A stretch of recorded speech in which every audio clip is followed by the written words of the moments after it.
Welcome to एसएससीआर। आज हमारी GS की जो पीवाईक्यू सीरीज है उसका लेक्चर नंबर 3 रहने वाला है। ये वही हमारा सेम पैटर्न रहेगा। 12 क्वेश्चन आपके हिस्ट्री के, 8 पॉलिटी के, 5 ज्योग्राफी के, 5 इकोनॉमी के और 5 आपके साइंस के। बाकी बचे आपके जो 15 हैं वो स्टैटिक जी के और करंट अफेयर्स के रहने वाले हैं। आपकी क्लास कंप्लीटली बाइलिंगुअल रहने वाली है, हिंदी और इंग्लिश दोनों में।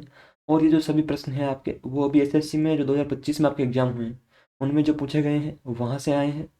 फिर भी कुछ विद्वान कमेंट में बोलते हैं कि सर कहाँ से आए हैं। मैं क्लास के पहले ही बता देता हूँ कि भाई यहाँ से आए हैं, तो वहीं से आए। अगर आपको है ना कम्प्लीटली आपको अगर अच्छी तैयारी करनी है, अपनी प्रिपरेशन को बढ़िया करना है, तो ये लेक्चर आपके लिए इंपॉर्टेंट रहने वाले हैं। तो एंड तक जरूर देखना। आगे चलते हैं हमारे पहले प्रश्न की ओर। बुद्ध के महापरिनिर्वाण के कुछ समय बाद प्रथम बौद्ध संगीति कहाँ आयोजित की गई थी? Where did the first Buddhist council take place shortly after the Buddha's Mahaparinirvana? तो आपको बताया कि जो बुद्ध की जो मृत्यु हुई थी, जिसे महापरिनिर्वाण भी बोलते हैं, वो कब हुई थी? आपको बताया कि 483 बीसी में, है ना, 483 बीसी में ये आपकी हुई थी महापरिनिर्वाण। बौद्ध धर्म से बोलते हैं महापरिनिर्वाण, ठीक है। तो उसी टाइम हुई थी आपकी जो बुद्धिस्ट काउंसिल है, और वो कहाँ हुई थी? राजगृह में। राजगृह के पास सप्तपर्णी जो गुफाएं हैं वहाँ पे, सप्तपर्णी केव नियर राजगृह, तो वहाँ पे हुई थी आपकी। ऑप्शन है इसका करेक्ट होगा। और कब हुई थी? तो ये हुई थी आपकी 483 बीसी में, ठीक है। राजगृह के पास हुई थी। उस टाइम आपका जो शासक था, किंग था, वो कौन था? तो वो था आपका अजात शत्रु। अजात शत्रु वो था आपका रूलर, ठीक है, अजात शत्रु। और बात करें उस टाइम जिसने अध्यक्षता करी, जो आपका बौद्ध विद्वान था, जो मोंग था ना, वो कौन थे अध्यक्ष? तो अध्यक्ष इस टाइम जो थे आपके चेयरपर्सन, वो थे आपके महाकश्यप, ठीक है, महाकश्यप थे। महाकश्यप, महाकश्यप। और उसके बाद आपको पता ही है, जैसे लुम्बिनी की बात करें तो लुम्बिनी में आपको बताया कि बुद्ध का जन्म हुआ, सिद्धार्थ गौतम का जन्म हुआ यहाँ पे। तो बर्थ, हाँ, बर्थ प्लेस है ये तो, बर्थ प्लेस, ठीक है, यहाँ पे बर्थ। वैशाली पाटलिपुत्र ये इसके नहीं होंगे, इसका जो होगा आपका वो राजगृह होगा, ध्यान रखना ना, ठीक है। प्रथम बौद्ध संगीति बुद्ध के महापरिनिर्वाण के तुरंत बाद लगभग 483 बीसी में आयोजित की गई थी। और ये राजगृह जो आधुनिक राजगीर बिहार है उसके पास सप्तपर्णी गुफा में आयोजित की गई थी। It was held at the Saptaparni cave near Rajagriha. The council was patronised by king Ajatashatru of the Haryanka dynasty. आपको बताया कि जो हर्यक वंश था उसका शासक था अजातशत्रु, जो बिंबिसार का पुत्र था। उसने ये आपकी संगीति जो है संरक्षण दिया था है ना। इस संगीति की अध्यक्षता महाकश्यप ने करी थी। इस संगति में विनय पिटक और सुत पिटक का मौखिक संकलन किया गया। विनय Pitaka and Sutta Pitaka were compiled orally during this council, यानी कि उसे लिखा नहीं गया, बस मौखिक संकलन किया गया। बात करें अजातशत्रु की, तो पाटलिपुत्र में इसका काफ़ी योगदान रहा। पाटलिपुत्र जो है उसे बसाने में, पाटलिपुत्र बसाने में काफ़ी इंपॉर्टेंट योगदान रहा बसाने में। बाकी अगर बात करें इसे कैपिटल की, है ना, कैपिटल स्थानांतरित करने में, है ना, कैपिटल में तो पूर्ण रूप से जो बनाया जिसने, मतलब फुल्ली, वो बनाया इसके बेटे उदयन ने। उदयन ने, ठीक है, उदयन ने बनाया उसे कम्प्लीटली। उदयन ने, उदयन ने बनाया, ठीक है। किस चोल राजा ने श्री विजय के शैलेंद्र राजा के विरुद्ध युद्ध किया और उन्हें पराजित किया? Which Chola king fought against the Shailendra king of Sri Vijaya and defeated him? तो राजेंद्र चोल प्रथम थे जिन्होंने इसे हराया, शैलेंद्र प्रथम को। जो राजा शैलेंद्र राजा थे उन्हें हराया राजेंद्र चोल प्रथम ने, ठीक है। कुलोत्तुंग चोल प्रथम, आदित्य चोल प्रथम या राजराज चोल प्रथम वो नहीं थे, और राजेंद्र चोल प्रथम थे। बात करें चोल वंश की, तो स्थापना किसने करी थी? फाउंडर कौन था चोल डायनेस्टी का? तो फाउंडर था आपका विजयालय।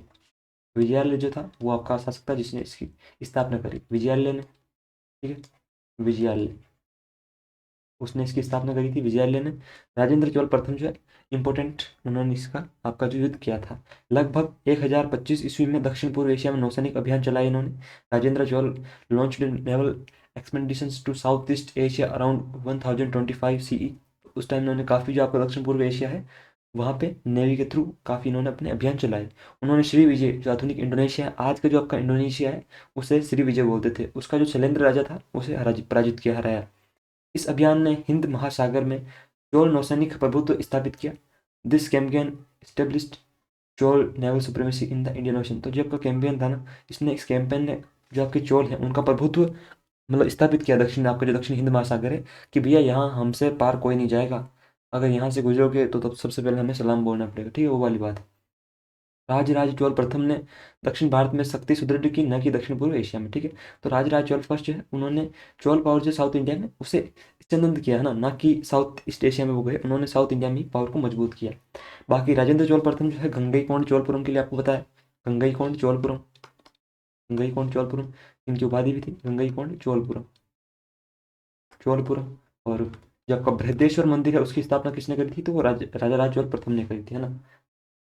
चंदेल वंश द्वारा निर्मित कौन सा प्रसिद्ध मंदिर अपनी उत्कृष्ट और कामुक मूर्तियों के लिए जाना जाता है? Which famous temple built by the Chandela dynasty is known for its exist and erotic sculptures? तो कौन सा है, कौन सा मंदिर है वो? कंदरिया महादेव मंदिर, जो खजुराहो के मंदिरों में इसकी एक श्रृंखला में आता है, कंदरिया महादेव टेम्पल, ध्यान रखना। कहाँ पे है ये आपका, तो मध्य प्रदेश में है, एमपी में है। खजुराहो के जो टेम्पल है उसी में, खजुराहो मंदिर जो आपके उनमें आता है खजुराहो में। और बात करें बृहदेश्वर मंदिर की, जो आपको बताया राज राज चोल प्रथम ने, राजा राज चोल फर्स्ट जो थे उसने, है ना, चोला प्रथम ने, फर्स्ट ने बृहदेश्वर मंदिर की स्थापना करी। और ये तंजावुर आपको पता है तमिलनाडु में है ना, तमिलनाडु में है, टीएन में। बात करें लिंगराज मंदिर की, तो ये आपको पता है कि उड़ीसा में है, उड़ीसा में। और कंदरिया महादेव मंदिर हम देख ही चुके हैं कि एमपी में है। सूर्य मंदिर मोढेरा वाला ये गुजरात में है, ये गुजरात में। इसकी स्थापना जो है वो आपके जो सोलंकी रूलर थे उन्होंने करी, सोलंकी रूलर्स ने, जो सोलंकी डायनेस्टी के थे सोलंकी रूलर्स, उन्होंने करी मोढेरा के सूर्य मंदिर की, ठीक है। यह मंदिर मध्य प्रदेश के खजुराहो में स्थित है। The temple is located at Khajuraho in Madhya प्रदेश।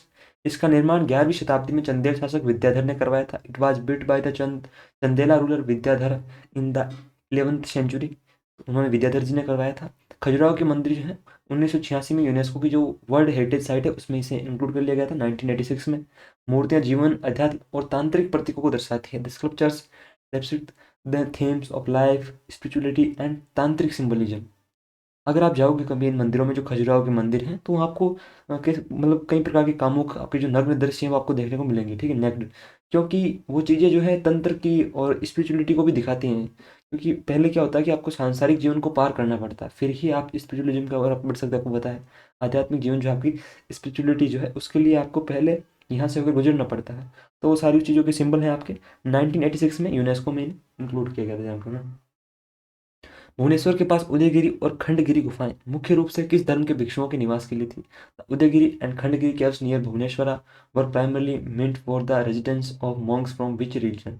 तो वो किस रिलीजन के मॉन्क थे जिनके लिए आपके उदयगिरी और खंडगिरी की गुफाएं उनके निवास स्थान थे? तो जैन धर्म के, जैनिज्म, ऑप्शन भी इसका करेक्ट होगा, ध्यान रखना, जैनिज्म के लिए, ठीक है। जैन धर्म में आपको पता है कि 24 तीर्थंकर हुए, है ना, 24, 24 तीर्थंकर हुए। 24 में आपको पता है कि महावीर थे।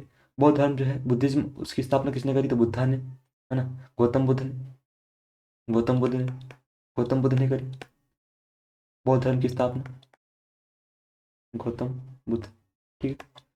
हिंदू धर्म तो आपको पता है कि काफ़ी, कोई एक संस्थापक नहीं है, काफ़ी एक सालों की विरासत है, हजारों सालों की संस्कृति है। आजीविका में आपको पता है कि मक्खली गोसाल, मक्खली गोसाल ने स्थापना करी। इनका जन्म गौशाला में ये पाए गए थे, तो वहीं से इनका नाम मक्खली गोसाल रख दिया गया ना, मक्खली गोसाल, ठीक है, गोसाल। आगे चलते हैं। ये गुफाएं उड़ीसा के भुवनेश्वर के पास स्थित है। भुवनेश्वर आपको पता है उड़ीसा की कैपिटल है, वहीं आपकी ये गुफाएं हैं। इन्हें पहली शताब्दी ईसा पूर्व में राजा खारवेल के शासन में तराशा गया था। They were carved during the region of king Kharavela, first century BCE. तो आपको जो राजा खारवेल था, जो आपका महामेघ वंश का आपका था, है ना, महामेघवाहन वंश का शासक था आपका, महामेघवाहन वंश, उसका शासक था ये आपका खारवेल, महामेघ, वाहन डायनेस्टी, उसके रूलर थे आपके खारवेल। उनके टाइम इन्हें तराशा गया था इन गुफाओं को। तो यहाँ पे क्या कि जो आपके जैन मॉन्क्स थे वो यहाँ रहते थे और ध्यान वगैरह करते थे। Hathi Gumpha inscription is found in Udayagiri caves. जो हाथी गुम्फा के आपके अभिलेख हैं वो आपको उदयगिरी गुफाओं में आपको मिलते हैं, वहाँ पे ये स्थित है। ये गुफाएं जैन भिक्षुओं के निवास और ध्यान स्थल थी, यानी कि यहाँ पे वो मेडिटेशन करते थे। सिद्धार्थ गौतम ने एक पीपल के पेड़ के नीचे कई दिनों तक ध्यान करने के बाद कहाँ ज्ञान प्राप्त किया था? Where did Siddhartha Gautam attain enlightenment after meditating for many days under a peepal tree? तो वो आपको पता है कि बोध गया में इन्हें ज्ञान की प्राप्ति हुई थी पीपल के वृक्ष के नीचे, ठीक है। 29 वर्ष की आयु में इन्होंने घर छोड़ा था और 35 की एज में, यानी कि 6 साल इन्होंने तपस्या करी थी, 6 साल तपस्या करी इन्होंने, क्योंकि 29 की एज में इन्होंने गृह त्याग किया, गृह त्याग, गृह त्याग किया। जिसे आपको पता है क्या बोलते हैं, 29 की एज में ना, 29 वर्ष के जब ये थे, 29 ईयर ओल्ड, तो इन्होंने गृह त्याग किया था, जिसे महाविनिशीकरण बोलते हैं, महाविनिशीकरण ये बोलते हैं, गृह त्याग किया। फिर आपको पता है कि 6 साल बाद 35 वर्ष की आयु में इन्हें एनलाइटनमेंट है ना, अचीव किया इन्होंने, अटेन किया, ज्ञान की प्राप्ति हुई। निरंजना रिवर के तट पे, जबकि निरंजना रिवर है उसके तट पे इन्हें ज्ञान की प्राप्ति हुई। वहाँ आपका पता पीपल का पेड़ था, वो बोध गया में है, ध्यान रखना, ठीक है। सारनाथ में इन्होंने अपना फर्स्ट, आप कह सकते हो, उपदेश दिया, प्रथम उपदेश इन्होंने यहाँ पे दिया, प्रथम उपदेश, ठीक है। बाकी कुशीनगर में जो है इनकी मृत्यु हुई 80 वर्ष की आयु में, जिसे हम महापरिनिर्वाण भी बोलते हैं, चुंद द्वारा अर्पित भोजन खाने के बाद 80 वर्ष की आयु में डेथ हो गई, है ना, डेथ, जिसे आप क्या बोलते हैं, महापरिनिर्वाण, महापरिनिर्वाण बोलते हैं, ठीक है, महापरिनिर्वाण बोलते हैं उसे, महापरिनिर्वाण। तो यहाँ पे जो है आपका महापरिनिर्वाण जो है इन्हें 80 वर्ष की आयु में, और कब की बात है ये थी आपकी 483 BC की। और इनका जन्म कब हुआ, जन्म, बर्थ, तो वो था आपका 563 BC में, ठीक है, 80 साल ये जिए। सिद्धार्थ ने बोधि वृक्ष के नीचे ज्ञान प्राप्त किया, पीपल वृक्ष के नीचे Siddharth attend enlightenment under the Bodhi tree. After enlightenment he become the Buddha, the enlightenment, ज्ञान प्राप्ति के बाद वे बुद्ध कहलाए। वो जो जाग चुका है, सिद्धार्थ उस दिन समाप्त होता है, यानी कि जो नाम दुनिया ने उन्हें दिया था, जो उनके माता पिता ने उन्हें दिया था, और उस दिन आपके जो बुद्ध हैं वो प्रकट होते हैं, है ना, बुद्ध वहाँ से निर्मित होते हैं, ऐसा आप मान सकते हैं। क्योंकि होता क्या है कि जब आपके जो सिद्धार्थ, गौतम, है ना, इनका जब गौतम बुद्ध का जब जन्म होता है, तो इनके बारे में कहते हैं, काफ़ी भविष्यवाणी होती है कि भाई इस आदमी को ना आप सांसारिक जीवन में डुबा के रखना, इन ये जो आपकी भोग विलास है ना, ऐशो आराम है, इसमें डुबा के रखना, वरना ये सन्यासी बन जाएगा। तो इनके माता पिता ने इनके लिए खूब किया, काफ़ी जो सुंदर सुंदर स्त्रियां हैं वो इनके आसपास रखी महलों में, है ना। इन्हें कभी बाहर का जो दुखी जीवन है, आप देखते हैं ना कि मतलब संसार में कितना दुख है, आपको पता है कि डेथ भी होती है, कई सारे लोग बीमार भी रहते हैं, तो वो इन्हें दिखाया नहीं। एक दिन कहते हैं कि गौतम निकल गए अपने सारथी के साथ बाहर की दुनिया देखने। इन्होंने 4-5 अजीब अजीब दृश्य देखे जो इन्होंने पहले कभी नहीं देखे थे। जैसे एक रोगी व्यक्ति, है ना, जो बीमार था, एक मृत व्यक्ति भी देखा इन्होंने जिसकी डेथ हो चुकी थी, और इन्होंने एक सन्यासी को भी देखा जो जीवन में चला जा रहा है, उसने जीवन को, जो आपका सांसारिक जीवन है उसका त्याग कर दिया। उसके बाद कहते हैं कि गौतम काफ़ी परेशान रहने लगे, और उन्होंने मतलब अभी भी वो थे तो घर में ही, लेकिन वो काफ़ी परेशान रहते थे कि यार क्या कर रहा हूँ मैं, क्या होगा मेरा, ऐसा वैसा। तो फिर एक दिन 29 ईयर की एज में रात को अपनी इनकी पत्नी थी यशोधरा और पुत्र राहुल, उनको छोड़कर 29 वर्ष की आयु में बुद्ध निकल जाते हैं घर से, जिसे आगे चल के बौद्ध धर्म में क्या बोलते हैं, महाविनिशीकरण बोलते हैं, क्योंकि वहीं से तो क्रांति घटी थी। अब निकले आपके सिद्धार्थ वहाँ से, तो फिर इन्हें काफ़ी सारे गुरु मिले, जैसे आलार कलाम से इन्होंने सांख्य की शिक्षा ली, और फिर आपको बताया कि कई सारे आपको आगे इन्हें शिक्षक मिलते रहे, शिक्षक मिले। लेकिन कहते हैं कि ये संतुष्ट नहीं हुए, उन्हें वो ज्ञान ऐसा नहीं लगा जो पर्याप्त हो, जो संतुष्ट कर सके, है ना, वो ज्ञान इन्हें वहाँ से नहीं मिला। तो इन्होंने काफ़ी कठोर तपस्या करी, इनके साथ 4-5 और भिक्षु भी रहते थे। तो कहते हैं कि सिद्धार्थ जो है वो दिन में, मतलब केवल दिन में भोजन करते थे, ठीक है, रात को भोजन नहीं करते थे, और दिन में भी केवल एक अंजुली भर चावल जो है वो लेते थे, यानी कि आपकी जो हथेली है बस उतना सा चावल ले लेते थे, और उस चावल के अलावा ये कुछ भी नहीं लेते थे ना, और रात में तो बिल्कुल ये खाते ही नहीं थे। और इतना भी सुनने में आता है कि जो ये शूद्रों के हाथ का नहीं खाते थे ना उस तपस्या के टाइम पे, और दिन में ही खाते थे और थोड़े से चावल खाते थे, ठीक। तो कहते हैं इन्होंने 5-6 वर्ष जो है कठिन तपस्या करी, 6 वर्ष, 29 से 35 की आयु तक। मतलब शरीर इतना दुबला हो गया कि हालत, मतलब सीधा पेट अंदर से दिखने लगे, इतना मतलब पूरा पतला हो गए आपके जो सिद्धार्थ हैं वो। काफ़ी इन्होंने तपस्या करी, फिर ये जो 5-6 इनके 4-5 जो सन्यासी थे उनके साथ निरंजना नदी है आपकी बिहार में, वहाँ से ये जा रहे थे।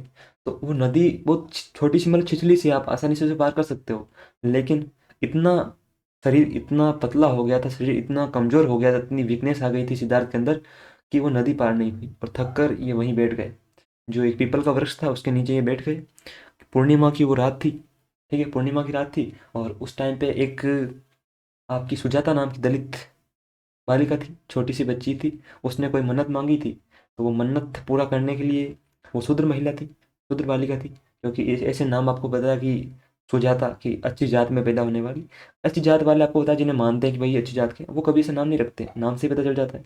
तो सुजाता ने कुछ मन्नत मांगी थी कि अगर मेरी मनोकामना पूरी होगी तो मैं जो वृक्ष है पीपल वृक्ष, उसे जो है मैं चावल और जो आपका भर भर के जो चढ़ा के आऊँगी, ठीक है, भर के चढ़ा के आऊँगी थाल भर के। अब आपको पता है कि उस टाइम पे कंडीशनिंग कैसी थी, सोशल कंडीशनिंग, आपके जो शूद्र हैं उन्हें मंदिरों में प्रवेश नहीं था, तो ये प्रकृति की पूजा करते थे। तो सुजाता निकलती है रात को और उसकी मन्नत पूरी होती है, तो चावल मतलब भर के एक थाल भर के ले जाती है पीपल वृक्ष के नीचे। वहाँ सिद्धार्थ बैठे होते हैं, क्योंकि निरंजना तो पार हुई नहीं, शरीर में अत्यधिक कमजोरी थी, तो बैठे रहते हैं सिद्धार्थ वहाँ। और ये जाती है आपकी सुजाता, और जब पीपल के नीचे सिद्धार्थ को देखती है तो वो सोचती है कि अरे ये तो वृक्ष देवता प्रकट हुए हैं, तो वो उनके चरणों में थाल रख के चली जाती है। अब कहते हैं कि उस दिन पहली बार सिद्धार्थ ने रात को भोजन किया, भरपेट खाना खाया जो चावल था, और शूद्र बालिका के हाथों से खाया, ठीक है। तो आपके जो 4-5 सन्यासी थे वो भाग गए वहां से, बोले कि अरे ये तो सिद्धार्थ भ्रष्ट हो गया है ना, इसने तो धर्म तोड़ दिया, तो वहां से चले गए। और उस दिन सिद्धार्थ ने जाना कि यहाँ कुछ भी अच्छा नहीं है, कुछ भी बुरा नहीं है, सब कुछ बस है ना। आप अगर मान दो कि आप कह दो कि ये अच्छा ये बुरा है, तो कोई डेफिनेशन नहीं है ना, कुछ भी गलत नहीं है, सब कुछ व्यर्थ है। कुल मिला के बात यह है कि ज्ञान की चाह, है ना, एक मोक्ष की चाह भी है ना, तो वो भी एक चाह है, और चाह जो होती है डिजायर, डिजायर मतलब डिजायर तो आपको पता है कि जब तक डिजायर रहेगी ना, तब तक मोक्ष भी नहीं मिलने का। तो उस दिन सिद्धार्थ को पता लगा कि भाई जब तक हमारे अंदर ज्ञान की भी इच्छा है ना, तो भी व्यर्थ ही है, क्योंकि डिजायर कैसी भी हो, चाहे भले ही ज्ञान की हो, है ना, भले ही एनलाइटनमेंट की भी हो, अगर वो डिजायर है तो वो नहीं होती, आपको पता है, क्योंकि डिजायर तो हमेशा ही बुरी होती है ना यार, जो इच्छाएं होती हैं वो तो बुरी होती हैं। उस दिन सिद्धार्थ ने ये जाना, और कहते हैं कि सिद्धार्थ उस पूर्णिमा की रात्रि को पीपल वृक्ष के नीचे डूब गए नींद में, और सुबह की पहली किरण के साथ उस दिन गौतम बुद्ध का जन्म होता है, सिद्धार्थ उस दिन चला जाता है। यानी कि पूर्णिमा की उसी रात को पीपल वृक्ष के नीचे सिद्धार्थ को ज्ञान प्राप्त होता है, और वो गौतम बुद्ध बन जाते हैं। तो ये जर्नी है सिद्धार्थ से गौतम बुद्ध बनने की। और फिर वो सबसे पहले उन सन्यासियों को पकड़ते हैं वापस, जो उसके 4-5 भिक्षु थे साथ में, वो सारनाथ में, कि इन्हें जाके, ये बेचारे इतने साल मेरे साथ रहे, और जब मेरे पास इन्हें कुछ देने के लिए अब आया है, अब मुझे जब कुछ मिला है, तो वो सुगंध में इनके साथ जरूर बटोरूंगा, है ना, इनके साथ जरूर मैं बांटूंगा। तो सिद्धार्थ जाते हैं आपकी गौतम बुद्ध, और उन्हें अपना पहला उपदेश देते हैं। तो ये गौतम बुद्ध की आपकी जर्नी रही। और हम ऐसे सोच सकते हैं ना कि हम काफ़ी बार ऐसे सोच लेते हैं कि भाई ज्ञान प्राप्ति तो करना है, निकल जाते हैं मतलब। अब कभी आपको अगर टाइम मिले तो आप सोच के देखना उन 6 वर्षों में सिद्धार्थ का जीवन कैसा रहा होगा, है ना। वो हर एक रात जब आप अकेले में, आपको सेल्फ डाउट भी तो आता है ना कभी कभी। मान के देखो, जब उन्हें ज्ञान प्राप्त नहीं हुआ था तो कभी उन्हें ये भी लगा होगा। आज मान लो कि सिद्धार्थ को जो है 4 वर्ष और 5-6 महीने हो गए घर छोड़े हुए, वो कहीं जंगल में भटक रहे हैं, और उनके मन में ये डाउट आया कि यार कहीं ये एनलाइटनमेंट वगैरह ये सब झूठ तो नहीं है। किसको पता, क्योंकि जंगल में मोर नाचा किसने देखा, ये तो खुद अनुभव करने की चीज़ें बताते हैं। तो सेल्फ डाउट भी आया होगा। तो तब जाके सिद्धार्थ गौतम बुद्ध बने 6 सालों के बाद। तो कहना आसान होता है, करना मुश्किल होता है। तो ये कुछ कहानी थी, बता दी मैंने। वैसे मैं उतना नहीं बताता हूँ कहानी, क्योंकि टाइम चला जाता है क्लास में, पर मैंने सोचा कि थोड़ी बहुत है बता देते हैं। और अगर कोई बोलेगा कि ज्ञान मत दे, पढ़ा ले, तो भाई से स्किप कर सकते हो आप, और आप जो है वो स्पीड को भी इंक्रीज कर सकते हो। तो सिद्धार्थ ने बोधि पीपल वृक्ष के नीचे ज्ञान प्राप्त किया, और ज्ञान प्राप्ति के बाद वे बुद्ध कहलाए। बोध गया वर्तमान बिहार में स्थित है। बोध गया is located in present day Bihar. और लुम्बिनी कहाँ है? लुम्बिनी नेपाल में, जहाँ इनका जन्म हुआ। महाबोधि मंदिर को 2002 में यूनेस्को विश्व धरोहर स्थल बनाया गया ना, यूनेस्को वर्ल्ड हेरिटेज साइट। कब? 2002 में, 2002 में, महाबोधि टेम्पल, ठीक है। नेक्स्ट है आपका, प्राचीन मगध में शिशुनाग वंश की सबसे महत्वपूर्ण उपलब्धि क्या थी? What was the most significant achievement of the Shishunaga dynasty in ancient Magadha? तो क्या थी वो? नंदों की हार, अंक का विलय। अब नंदों की हार शिशुनाग कैसे करेंगे भाई, क्योंकि नंद वंश तो आया ही शिशुनाग के बाद था। तो ये तो आपका ऑप्शन तो वैसे ही एलिमिनेट होता है यहाँ से, क्योंकि नंद जो है अंतिम, जो आपका शिशुनाग वंश का शासक था, महानंदी, उसकी हत्या करके ही तो महापद्म नंद आपकी नंद वंश की स्थापना करेंगे। तो नंदों को तो हराएंगे कैसे, क्योंकि जो चीज अभी दुनिया में आई नहीं है, आप उस चीज को हराओगे कैसे, ठीक है। अंक का विलय ये नहीं था। पाटलिपुत्र शहर का निर्माण भी नहीं था आपका, क्योंकि वो आपको पता है कि जो हर एक डायनेस्टी है उसके रूलर जो उनको जाता है, उदयन और अजातशत्रु को। तो ये भी आपका, आप ऑप्शन डी को भी यहाँ से एलिमिनेट करेंगे। तो इसमें जो आपका करेक्ट होगा वो होगा आपका शी, यानी कि destruction of the power of Avanti. जो आपका अवंती था उसकी शक्ति का विनाश, डिस्ट्रक्शन, है ना। तो ये किया अवंती, आपका जो प्रेजेंट एमपी है, प्रेजेंट एमपी, वहाँ पे अवंती राष्ट्र हुआ करता था आपका। इसकी जो कैपिटल थी, जिसे उज्जैनी भी बोलते हैं कैपिटल, वो थी आपकी उज्जैनी, ठीक है, उज्जैनी थी, उज्जैनी ये थी। और पाटलिपुत्र शहर का निर्माण जो है अजातशत्रु उदयन, इन दोनों का काम है। आगे चलते हैं। शिशुनाग ने अवंती को पराजित किया, जिसकी राजधानी उज्जैन थी। मैंने बताया आपको कैपिटल वाज उज्जैन। इसमें इससे मगध और अवंती के बीच लंबे समय से चला आ रहा संघर्ष समाप्त हुआ। This ended long rivalry between Magadh and Avanti. जैसे आपने देखा ना कि जब कोल्ड वार था, आपका शीत युद्ध था, जब आपका यूएसए और यूएसएसआर, यानी कि आज आप जो रशिया वगैरह आप देखते हैं, इनके बीच जब आपका एक द्वितीय विश्व युद्ध के बाद है ना, सेकेंड वर्ल्ड वॉर के बाद, और 1991 तक जब आपको बताया कि यूएसएसआर जो है वो डिजोल्व हो गया था, उसका आपको बताया कि जो विघटन हो गया था, तब तक आपका कोल्ड वार रहा। तो जैसे उस टाइम पे आपने देखा ना कि वो दो इंपॉर्टेंट पावर हैं, आपकी इंपॉर्टेंट शक्तियां हैं, ठीक वैसे उस टाइम पे मगध और अवंती थी, इनके बीच एक राइवलरी थी कि हम में से महान कौन। तो मगध में जो आपके शिशुनाग हैं, इन्होंने अवंती का नाश कर दिया, और ये जो आपके फिर फर्स्ट आया ना, मतलब इनका जो दबदबा स्थापित हुआ। शिशुनाग वंश नंद वंश से पहले शासन करता था, ये आपको बताइए। पाटलिपुत्र का विकास बाद में नंद और मौर्य काल में हुआ था। Pataliputra was developed later under Nandas and Mauryas. हाँ, ये बात बिल्कुल सही है भी आपकी। राजधानी जो है वो किसने बनाई, तो वो बनाई आपकी उदयन ने, मतलब स्थापना जो है वो राजधानी वगैरह, तो ये उदयन और अजातशत्रु ने किया था। बट अगर हम पूरे विकास की बात करें कि एक पूरी सिटी बनाना, डेवलपमेंट, तो सब इनका भी आपका इंपॉर्टेंट रोल बता रहा था। किसका? नंदों का और मौर्यंस का। किस पल्लव राजा को महाबलीपुरम में 7 रथ एकाश्म मंदिर बनाने का श्रेय दिया जाता है? Which Pallava king is credited with building the 7 rathas monolithic temples at Mahabalipuram? तो कौन है वो? क्या वो महेंद्र वर्मन प्रथम है, राज सिंह है, नंदी वर्मन है? कौन है वो? तो वो है आपके नरसिंह वर्मन प्रथम। ठीक है, नरसिंह वर्मन प्रथम जो है, इन्होंने महाबलीपुरम में 7 रथ मंदिर जो है वो बनाया। आपको पता है इनका पल्लव वंश से आते थे। और पल्लव वंश की जो स्थापना है, वो फाउंडर कौन थे इसके, पल्लव वंश के? तो फाउंडर थे आपके सिंह विष्णु, है ना, सिंह विष्णु, जिसे आप सिंह महाविष्णु भी पढ़ते हैं कहीं कहीं, सिंह विष्णु। ठीक है, सिंह विष्णु, सिंह विष्णु। इन्होंने इसकी स्थापना करी, कब करी? तो करीब 570 एडी के आसपास, है ना, इसके आसपास इन्होंने स्थापना करी। नरसिंह वर्मन प्रथम और आपका जो नरसिंह वर्मन द्वितीय, वो इसके इंपॉर्टेंट रूलर रहे। नरसिंह वर्मन प्रथम ने आपको बताया कि पुलकेशिन द्वितीय जो है उसे हराया और मार गिराया 642 के आसपास, आपको पता है। और वातापी कोंडा की जो टाइटल है वो इन्होंने ली थी। महाबलीपुरम को मामल्लपुरम भी कहा जाता है। Mahabalipuram is also known as Mamallapuram. 7 रथ एकाश्म शैलकटी मंदिर है। The 7 rathas are monolithic rock cut temples. एक ही आपकी जो चट्टान है उसे काट के बनाए गए हैं आपके 7 रथ। मामल्लपुरम भी कहते हैं। पल्लवों ने द्रविड़ मंदिर वास्तुकला की शुरुआत की। Pallavas founded Dravidian temple architecture. जो आपकी साउथ इंडिया में है द्रविडियन टेम्पल आर्किटेक्चर, आपको पता है, आर्किटेक्चर साउथ इंडिया में। तो इसकी जो स्थापना है वो किसने करी थी? आपके पल्लवों ने करी थी। महाबलीपुरम को जो है 1984 में यूनेस्को विश्व धरोहर स्थल बना था, यूनेस्को वर्ल्ड हेरिटेज साइट बना था 1984 में। नरसिंह फर्स्ट जो है, इन्होंने आपको बताया कि एक तो इन्हें महामल्ल भी बोलते थे, महामल्ल, क्योंकि काफ़ी बड़े ये पहलवान भी थे। और इन्होंने क्या किया था, नरसिंह वर्मन प्रथम ने, इन्होंने आपका जो पुलकेशिन द्वितीय था, है ना, पुलकेशिन द्वितीय, उसे हराकर मार दिया था। पुलकेशिन द्वितीय को मार दिया था। और उस टाइम आपको बताया कि पुलकेशिन द्वितीय जो एक चालुक्य रूलर था जिसने हर्षवर्धन को हराया था, आपको बताइए। तो पुलकेशिन द्वितीय जो है ये वातापी का आपका रूलर हुआ करता था, वातापी की कैपिटल थी। तो पुलकेशिन द्वितीय को 642 की ये बात है एडी में मार दिया, है ना, मार दिया। और वातापी कोंडा का टाइटल लिया, क्योंकि उस टाइम वातापी के रहने वाले थे, तो वातापी कोंड, ठीक है, वातापी कोंडा, इन्होंने टाइटल लिया वातापी कोंडा। ठीक है, वातापी कोंडा, यानी कि वातापी का विनाश करने वाला, जीतने वाला। बाकी एक आपका जो महाबलीपुरम में आपका, आप देखते हो ना कि कांची में, कांची का जो आपका कैलाश मंदिर है, कैलाशनाथ मंदिर, वो राजसिम्हा ने बनाया था, ध्यान रखना। आगे चलते हैं। सामूगढ़ का युद्ध 1658 में, 1658 में, औरंगजेब और उसके किस भाई के बीच एक निर्णायक संघर्ष था? वाजे the battle of Samugarh 1658 was a decisive conflict between Aurangzeb and which of his brother? तो दारा शिकोह और औरंगजेब के बीच सामूगढ़ का युद्ध हुआ था। धर्मत का भी हुआ था और शामोगढ़ का भी हुआ था ना। तो दारा शिकोह को मार दिया था, आपको बताया कि औरंगजेब ने। और ये जो था शाहजहाँ का सबसे बड़ा बेटा था, सबसे आप जो देखते सबसे बड़ा बेटा था शाहजहाँ का, और सबसे प्रिय भी था। दारा शिकोह जो है, इसने उपनिषदों का फारसी में अनुवाद किया, उपनिषदों का फारसी में आपको जो ट्रांसलेशन किया है ना, फारसी में, फारसी में, फारसी में किया। और उसे सिरे अकबर के नाम से ट्रांसलेट किया, यानी कि आपकी जो गुप्त किताब होती है ना, जो ज्ञान से भरी हुई, उसके नाम से उपनिषदों का फारसी में। ये युद्ध मुगल उत्तराधिकार संघर्ष का हिस्सा था। The battle was part of the Mughal war of succession, कि भाई शाहजहाँ के बाद शासक कौन बनेगा। तो दारा शिकोह जो है शाहजहाँ को प्रिय था, तो बनना तो वही था, लेकिन औरंगजेब ने सारा खेल पलट दिया। ये 1658 में आगरा के पास लड़ा गया था, ये जो आपका सामूगढ़ का युद्ध है।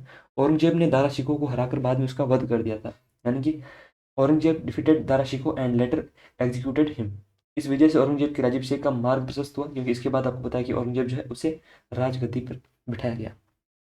शिवाजी महाराज के प्रसिद्ध कारनामे और प्रतिरोध मुख्य रूप से किन दो शक्तियों के विरुद्ध थे? शिवाजी महाराज से legendary exploits and resistance were primarily directed against which two powers? तो वो कौन थे? एक तो आपको पता है कि कन्फर्म मुगल थे, ठीक है, तो ऑप्शन डी को तो आप एलिमिनेट करो क्योंकि आपका दिल्ली सल्तनत और राजपूत को। फिर आपका सी है कि पोर्तुगीज एंड मराठाज, तो भाई खुद मराठा होकर मराठा के खिलाफ क्यों लड़ेंगे यार? अब ये दो आपकी सेंसिबल बनते हैं कि मुगल और अंग्रेज, लेकिन उस टाइम अंग्रेजों का उतना पावर था नहीं, क्योंकि अंग्रेज कब आए थे?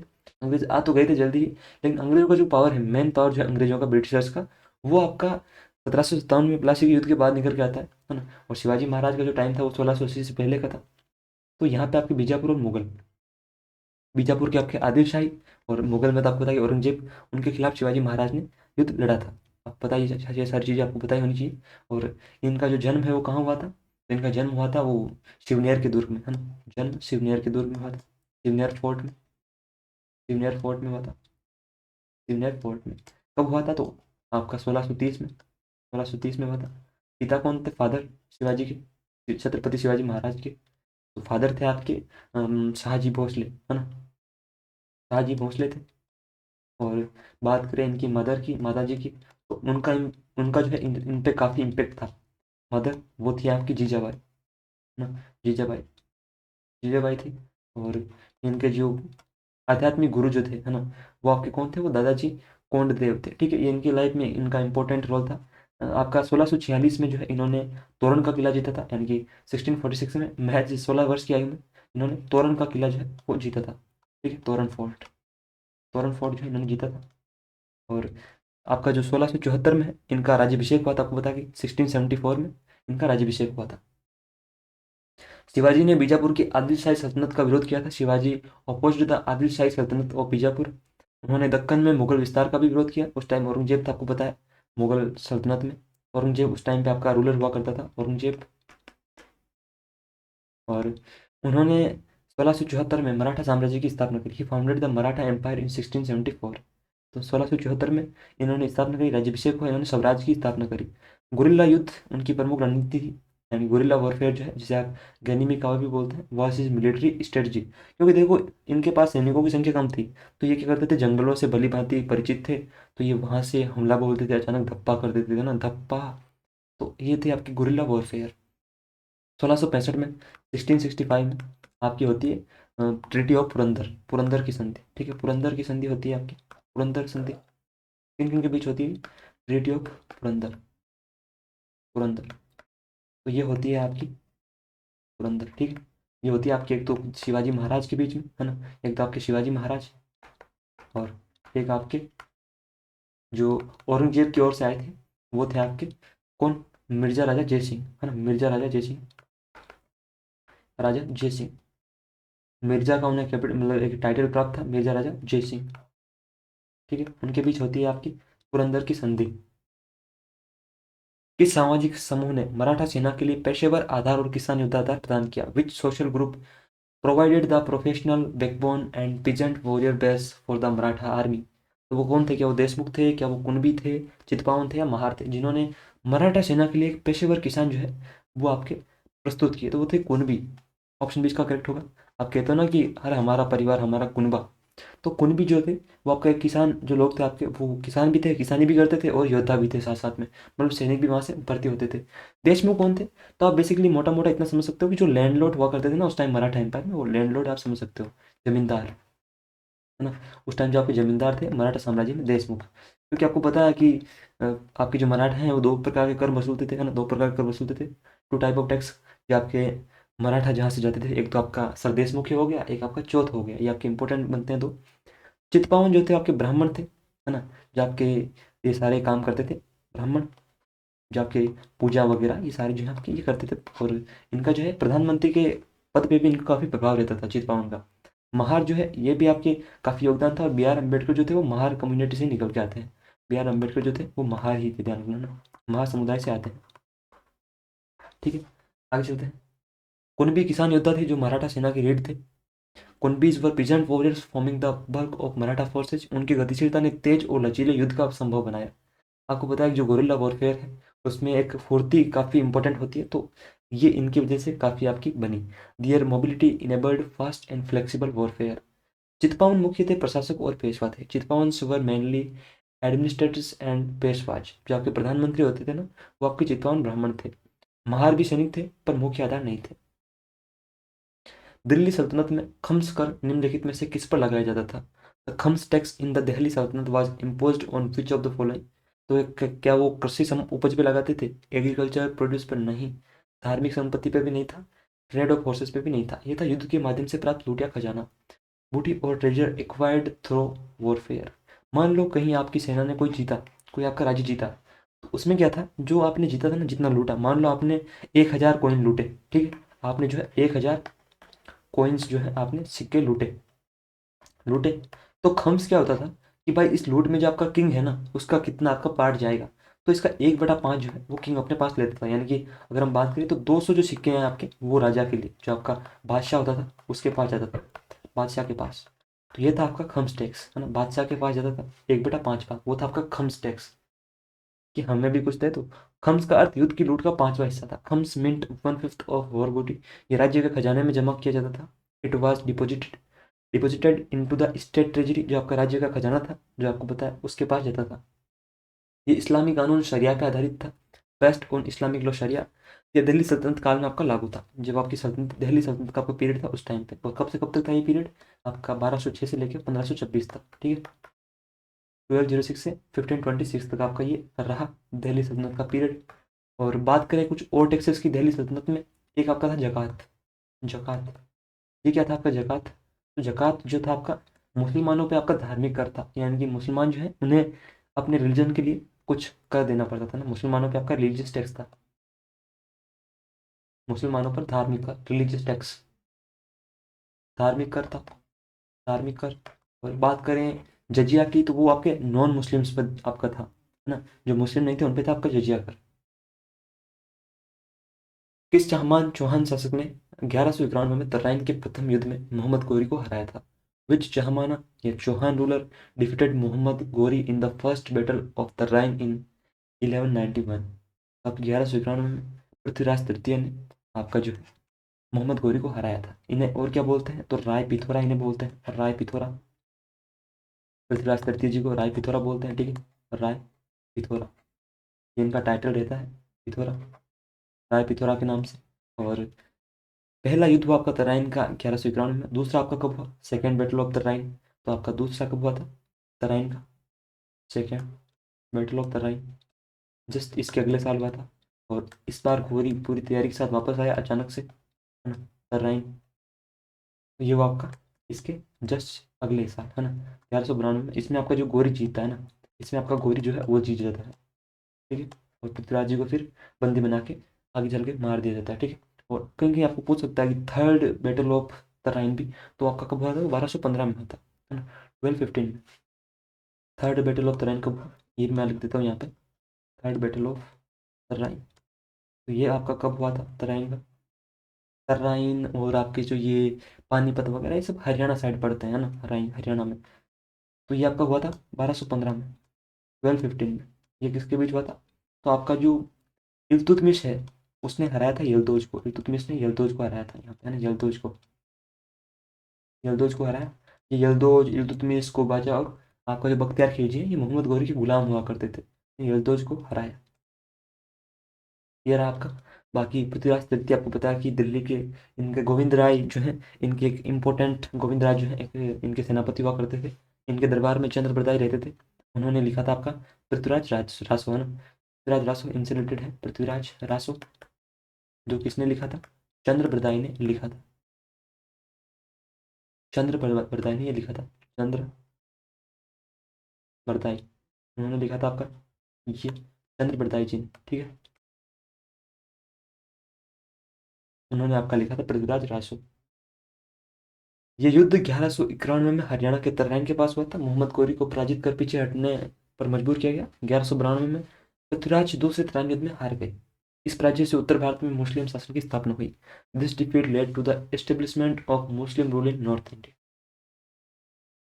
भारत में पंचायती राज व्यवस्था मुख्य रूप से किस प्रशासनिक सिद्धांत पर आधारित है?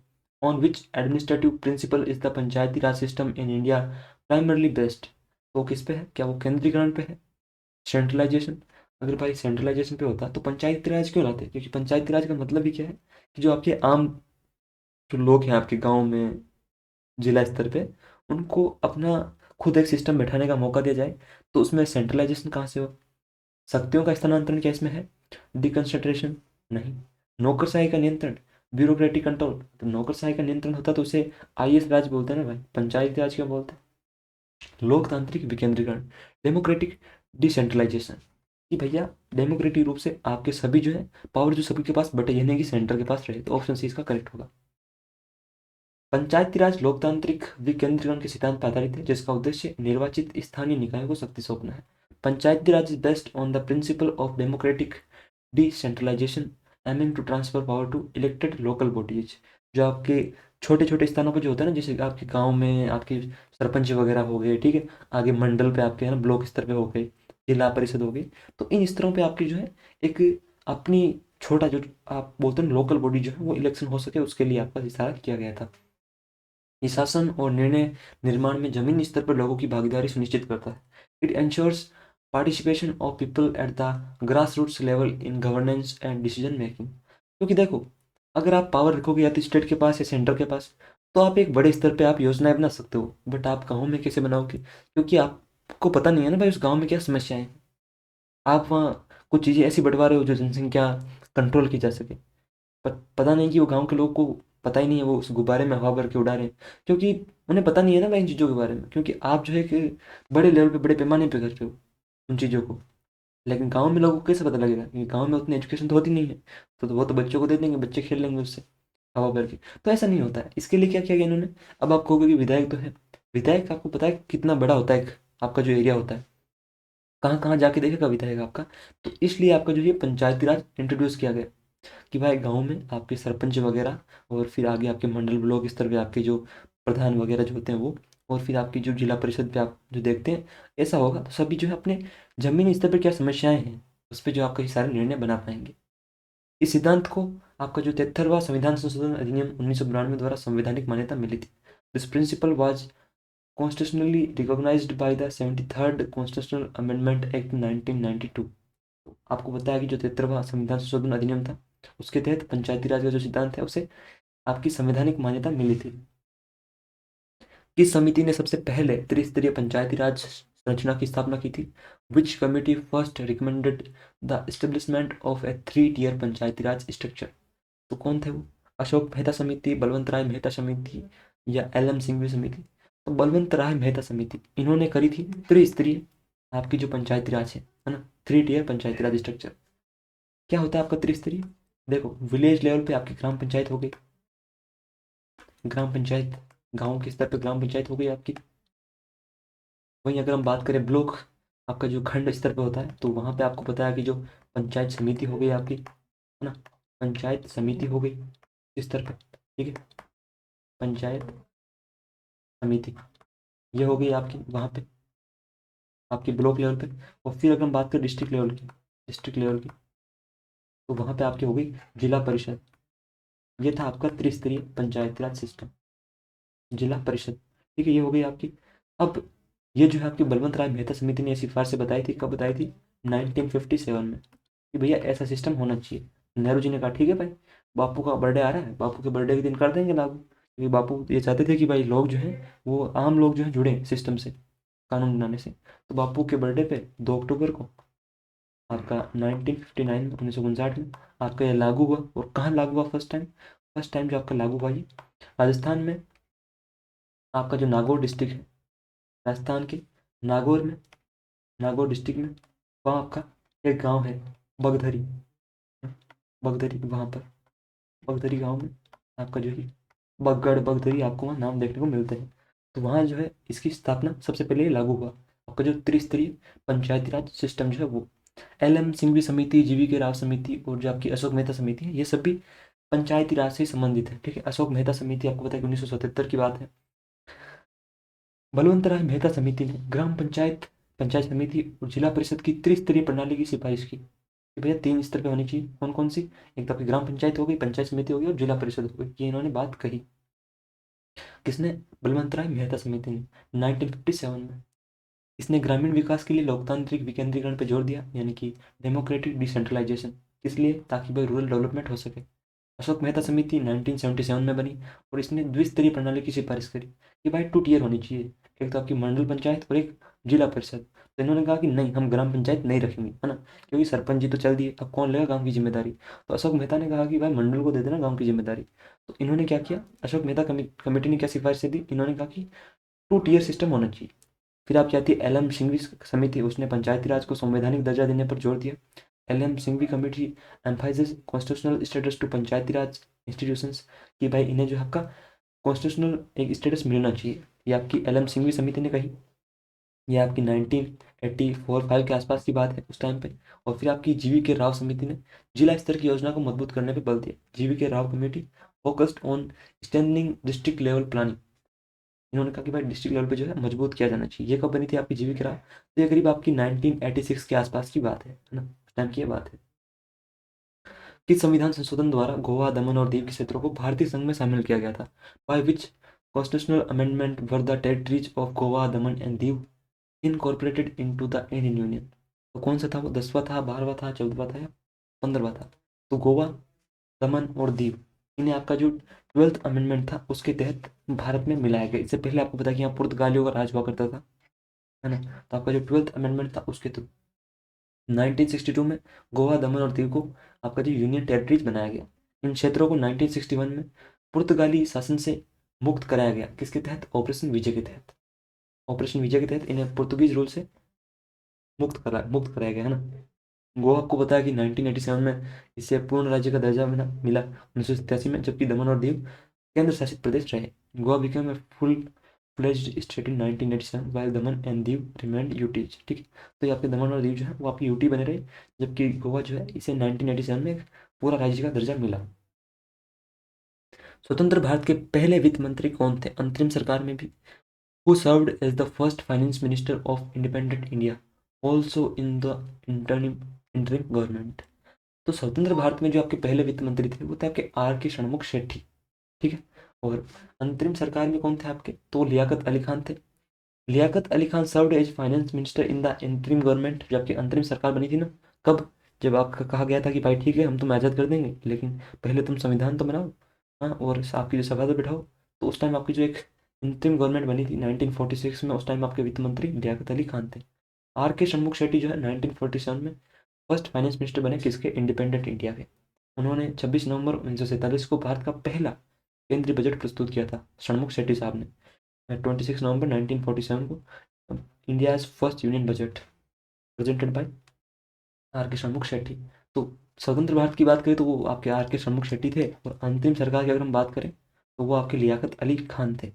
ठीक है, बाकी सी डी देशमुख जो है, चिंतामणि देशमुख साहब, ये कौन थे आपके? तो ये आपके जो है सी डी देशमुख साहब, ये आपकी जो RBI है उसके फर्स्ट इंडियन गवर्नर थे ना। RBI फर्स्ट इंडियन गवर्नर ना, पहले भारतीय गवर्नर जो है RBI वो ये थे इंडियन गवर्नर। ठीक है, तो वो आपके सी डी देशमुख साहब थे।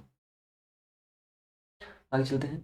अगला प्रश्न, शिक्षा के अधिकार आर्टिकल 21A को किस संशोधन द्वारा मौलिक अधिकार बनाया गया था? यानी कि the right to education article 21A was made a fundamental right by which amendment?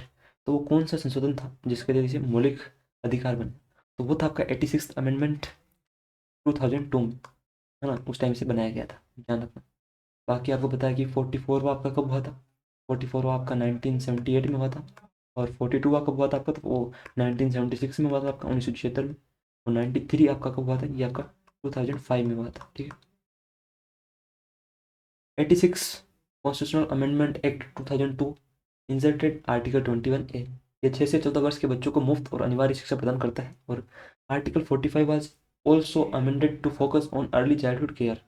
कि भाई देखो, 1943 बोलता है कि प्रारंभिक जो बाल अवस्था शिक्षा है ना, वो आपकी आंगनवाड़ी वगैरह वाली, वो आपकी वहाँ होगी, और 6 से 14 वर्ष की जो है आपकी वो मुफ्त आपकी शिक्षा जो है स्कूलों में होगी, ये आपको बताता है आर्टिकल 21A। ठीक है, कौन सा संशोधन निजी बिना सहायता प्राप्त शिक्षण संस्थानों में ओबीसी के लिए आरक्षण प्रदान करने से संबंधित है? विच amendment deals with providing reservations for OBCs in private unaided educational institutions? यानी कि वो निजी संस्थान, यानी कि प्राइवेट, जहाँ सरकार कोई भी उन्हें फंड नहीं देती है। तो आपका कौन सा बताता है? 93 वाला 2005 में जो हुआ था वो बताता है कि शिक्षण संस्थानों में ओबीसी एसटी और एसटी के लिए SC ST के लिए आरक्षण सक्षम बनाता है। यानी कि आपकी जो ये आपके निजी इंस्टीट्यूशन है उनमें अल्पसंख्यक संस्थानों को इस प्रावधान से छूट दी गई है। Minority institutions are exempted from this provision, कि ये जो आपके आरक्षण मिलेंगे ना ओबीसी SC और ST को आपके शिक्षण संस्थानों में, आपकी जो एजुकेशनल इंस्टीट्यूशन है, तो वो आपकी माइनॉरिटीज़ के इंस्टीट्यूशन में नहीं मिलेंगे, बाकी सब जगह मिलेंगे। ठीक है, तो 93rd वाला अमेंडमेंट है, ये हो जाएगा आपका ऑप्शन सी। भारत के राष्ट्रीय ध्वज को डिजाइन करने का श्रेय किसे दिया जाता है? Who is credited with designing the national flag of India? ये तो सबको पता है कि पिंगली वेंकैया साहब ने वो डिजाइन किया था। बाकी सरोजनी नायडू जो है आपको पता है कि भारत की पहली महिला राज्यपाल थी, है ना, भारत की पहली महिला राज्यपाल ये थी आपकी सरोजनी नायडू जी, पहली महिला राज्यपाल, राज्यपाल, है ना, first female governor of India. और सरोजनी नायडू थी, इन्हें नाइटिंगेल ऑफ इंडिया भी बोलते हैं, Nightingale of India, of India, है ना, ये भी इन्हें बोलते हैं इंडिया, भारत कोकिला, है ना, कोकिला वो इन्हें बोलते हैं। पिंगली वेंकैया ने भारतीय राष्ट्रीय ध्वज की मूल रूपरेखा तैयार की, यानी कि Pingali Venkayya designed the basic framework of the Indian national flag. ध्वज को 22 जुलाई 1947 को अपनाया गया था। The flag was adopted on 22 जुलाई 1947। अंतिम डिजाइन में चरखे की जगह अशोक चक्र को रखा गया। अशोका चक्र replaced the spinning wheel in the final design. पहले बापू का चरखा हुआ करता था, लेकिन फाइनल डिजाइन में अशोक चक्र को लिया गया इसकी जगह, चरखे की जगह। किस प्राधिकारी के पास राज्य सरकारों के खातों का अनुपालन और रखरखाव करने की शक्ति है? Which authority has the power to comply and maintain the accounts of state government? तो किसके पास है? वो है आपके नियंत्रक और महालेखा परीक्षक के पास, controller and auditor general, CAG के पास होता है ये, राज्यों के खातों के बारे में सारी जो होती है आपकी पावर। नियंत्रक एवं महालेखा परीक्षक राज्य सरकारों के खातों का रखरखाव और ऑडिट करता है। The CAG maintains and audits the accounts of state governments. केंद्र सरकार के लिए CAG का ऑडिट करता है, रखरखाव नहीं करता। For the union government the CAG only audits accounts not maintains them. वो केंद्र सरकार के लिए मेंटेन नहीं करता है, लेकिन राज्य सरकार के लिए करता है। CAG का उल्लेख संविधान के अनुच्छेद 148 में है। The CAG is mentioned under article 148 of the Indian constitution. Article आपके 148 से लेकर 151 तक आपको देखने को मिलेगा CAG के बारे में। और ये किसमें आपका पार्ट 5 में, है ना, पार्ट 5, जिसमें आपका यूनियन आपको देखने को मिलता है सेंटर का सारा, है ना। और तूफान के दौरान बाह्य वायुमंडल में तापमान वृद्धि का सबसे संभावित कारण क्या है? Vote is the most likely cause of temperature increase in the thermosphere during solar storms? तो क्या है? संवहन धाराएं हैं। जब आपकी सौर तूफान आता है ना, जब, तो बाह्य वायुमंडल में जो तापमान में वृद्धि होती है, अचानक बढ़ जाता है, इंक्रीज, उसका कारण क्या है? क्या आपकी कन्वेक्शन करंट्स हैं, संवहन धाराएं हैं, बादलों का संघनन है, क्लाउड कंडेंसेशन है, या यूवी और एक्सरे का अवशोषण है, observation of UV and X ray, या आणविक शीतलन है, मोलिकुलर कूलिंग है? तो देखो, जब आपको लगे ना कि 4 ऑप्शन है और 4 ऑप्शन में एक ऑप्शन कुछ ज़्यादा ही लंबा है और आपको उत्तर पता नहीं है, आंसर आपको पता नहीं है, तो आपको उसी की ओर जाना है जो ज़्यादा लंबा हो। क्योंकि देखो वो इतना रिस्क ले रहा है, इतनी डिजाइन को खराब कर रहा है, वो चाहता तो 4 ऑप्शन बिल्कुल एक सेम लेंथ में सेम लाइन में दे देता ना, ताकि वो अच्छा भी लगता है। पर वो डिजाइन खराब कर रहा है अपनी, एक काफ़ी बड़ा सेंटेंस उसमें, एक बड़ा ऑप्शन उसमें डाल रहा है, तो हो सकता है वो उत्तर हो, उसकी प्रोबेबिलिटी ज़्यादा होती है, संभावना। तो आपको उसी की ओर जाना है, ऑप्शन सी का करेक्ट होगा, option C, observation of UVs and X rays, UV और एक्सरे अवशोषण। और तूफानों के दौरान बाह्य वायुमंडल सूर्य से निकलने वाली उच्च ऊर्जा पराबैंगनी और एक्सरे विकिरण को अवशोषित करता है, जिससे कणों की गतिज ऊर्जा बढ़ती है और तापमान अत्यधिक बढ़ जाता है। During solar storms the thermosphere absorbs high energy ultraviolet radiations and X-ray emitted by the sun. जो पराबैंगनी किरणें आती है ना सूर्य से, वो भी आपकी जो है उच्च ऊर्जा वाली अवशोषित कर लेता है। which directly increases the kinetic energy of atmospheric particles, raising temperature sharply। तो इस कारण जो है ये गतिज ऊर्जा बढ़ जाती है कणों की, जो काइनेटिक एनर्जी वो बढ़ जाती है, और इसी कारण जो है आपका टेम्परेचर भी बढ़ जाता है। संवहन धाराएं मुख्यतः सौर मंडल में पाई जाती है, थर्मोस्फीयर में नहीं, क्योंकि वहाँ वायु घनत्व बहुत कम होता है। Convection currents mainly operates in the troposphere, not in the thermosphere where air density is extremely low. क्योंकि थर्मोस्फेयर में क्यों नहीं पाई जाती? क्योंकि वो वायु घनत्व कम है, इसलिए। तो संवहन धाराएं आपकी सौर मंडल में पाई जाती है ना। और सारी मौसमी घटनाएं भी सौर मंडल में होती है ना। मौसमी घटनाएं कहाँ होती है? सौर मंडल में होती है। मौसमी घटनाएं जो आपके तूफान वगैरह हैं, सारे यहाँ आते हैं, सौर मंडल में आते हैं, ठीक है। बादलों का संघनन केवल निचली परतों सौर मंडल में होता है। थर्मोस्फीयर में बादल नहीं बनते हैं, ये भी आपका सौरमंडल में होता है, यानी कि आपका क्लाउड कंडेंसेशन भी यहीं पे होता है। आणविक शीतलन ऊपरी परतों में तापमान घटाने की प्रक्रिया है, बढ़ाने के लिए। शीतलन क्या होता है? शीतल होना, है ना, शीतल शीतल हो गया, दिल मेरा शीतल हो गया। कब होता है? जब आप गर्मियों के मौसम में आप गन्ने का जूस पीते हैं, तो आपका जो गला है वो शीतल हो जाता है ना, आपको कहते हो आय हाय इतना सुकून। तो शीतलन क्या होता है? ठंडा ठंडा होना। तो तापमान बढ़ने पर तो भाई ठंडा थोड़ी होता है, तब तो गर्म होता है, हॉट होता है सब कुछ। आणविक शीतलन ऊपरी परतों में तापमान घटाने की प्रक्रिया बढ़ाने की नहीं। Molecular cooling occurs in upper layers but reduces temperature not increases it। ठीक है। हीराकुंड बांध दुनिया के सबसे लंबे मिट्टी के बांधों में से एक के लिए प्राथमिक जल स्रोत कौन सी नदी है? Which river is the primary water source for the Hirakud dam, one of the world's longest earthen dams. ठीक है, दुनिया का है तो जाहिर सी बात है कि भारत का तो सबसे ये लंबा मिट्टी का बांध है ना, सबसे लंबा आपका हीराकुंड है। ये महानदी जो है वहां से इसे जल मिलता है, महानदी से। बात करें भारत के सबसे ऊंचे की, है ना, जो आपका सबसे ऊंचा कौन सा है भारत का? हाईएस्ट, भारत का सबसे ऊंचा, वो कौन सा आपका ऊंचा बांध? हाईएस्ट, वो कौन सा आपका? तो वो है आपका टिहरी बांध, है ना, टिहरी डैम है उत्तराखंड में, भागीरथी रिवर पे टिहरी बांध। उत्तराखंड में आपका टिहरी डैम, ठीक है, वो है आपका टिहरी डैम। और कहाँ पे है ये आपका? तो ये आपका है उत्तराखंड में। उत्तराखंड में आपकी जो भागीरथी रिवर है उस पर, भागीरथी रिवर पर, ठीक है, भागीरथी रिवर है आपकी, वहाँ पे है ये, भागीरथी रिवर पर आपका टिहरी बांध। और वहीं बात करें अगर भारत के सबसे ऊंचे गुरुत्वीय बांध की, है ना, सबसे ऊंचा लेकिन गुरुत्वीय बांध, गुरुत्वीय बांध, गुरुत्वीय बांध कौन सा आपका? तो वो है आपका भाखड़ा नांगल, पंजाब में, है ना, भाखड़ा नांगल डैम, नांगल डैम पंजाब। ठीक है, ये है सबसे ज़्यादा पंजाब में, ठीक है, सबसे ऊंचा गुरुत्वीय। आगे चलते हैं। हीराकुंड बांध उड़ीसा में महानदी पर बनाया गया है और ये विश्व के सबसे लंबे मिट्टी के बांधों में से एक है। Hirakud dam is constructed across the Mahanadi river in Odisha and is one of the longest earthen dams in the world, about 25.8 kilometre. इतना लंबा है भाई ये, महा नदी पे है तो नाम से पता चल रहा है ना भाई, महा, काफ़ी बड़ा। गोदावरी तेलंगाना और आंध्र प्रदेश में से बहती है और पोल्लावरम जैसी परियोजनाओं से जुड़ी हुई है। Godavari flows through Telangana and Andhra Pradesh and supports projects like Polavaram. Krishna नदी नागार्जुन सागर और अलमाटी जैसे बांधों से संबंधित है।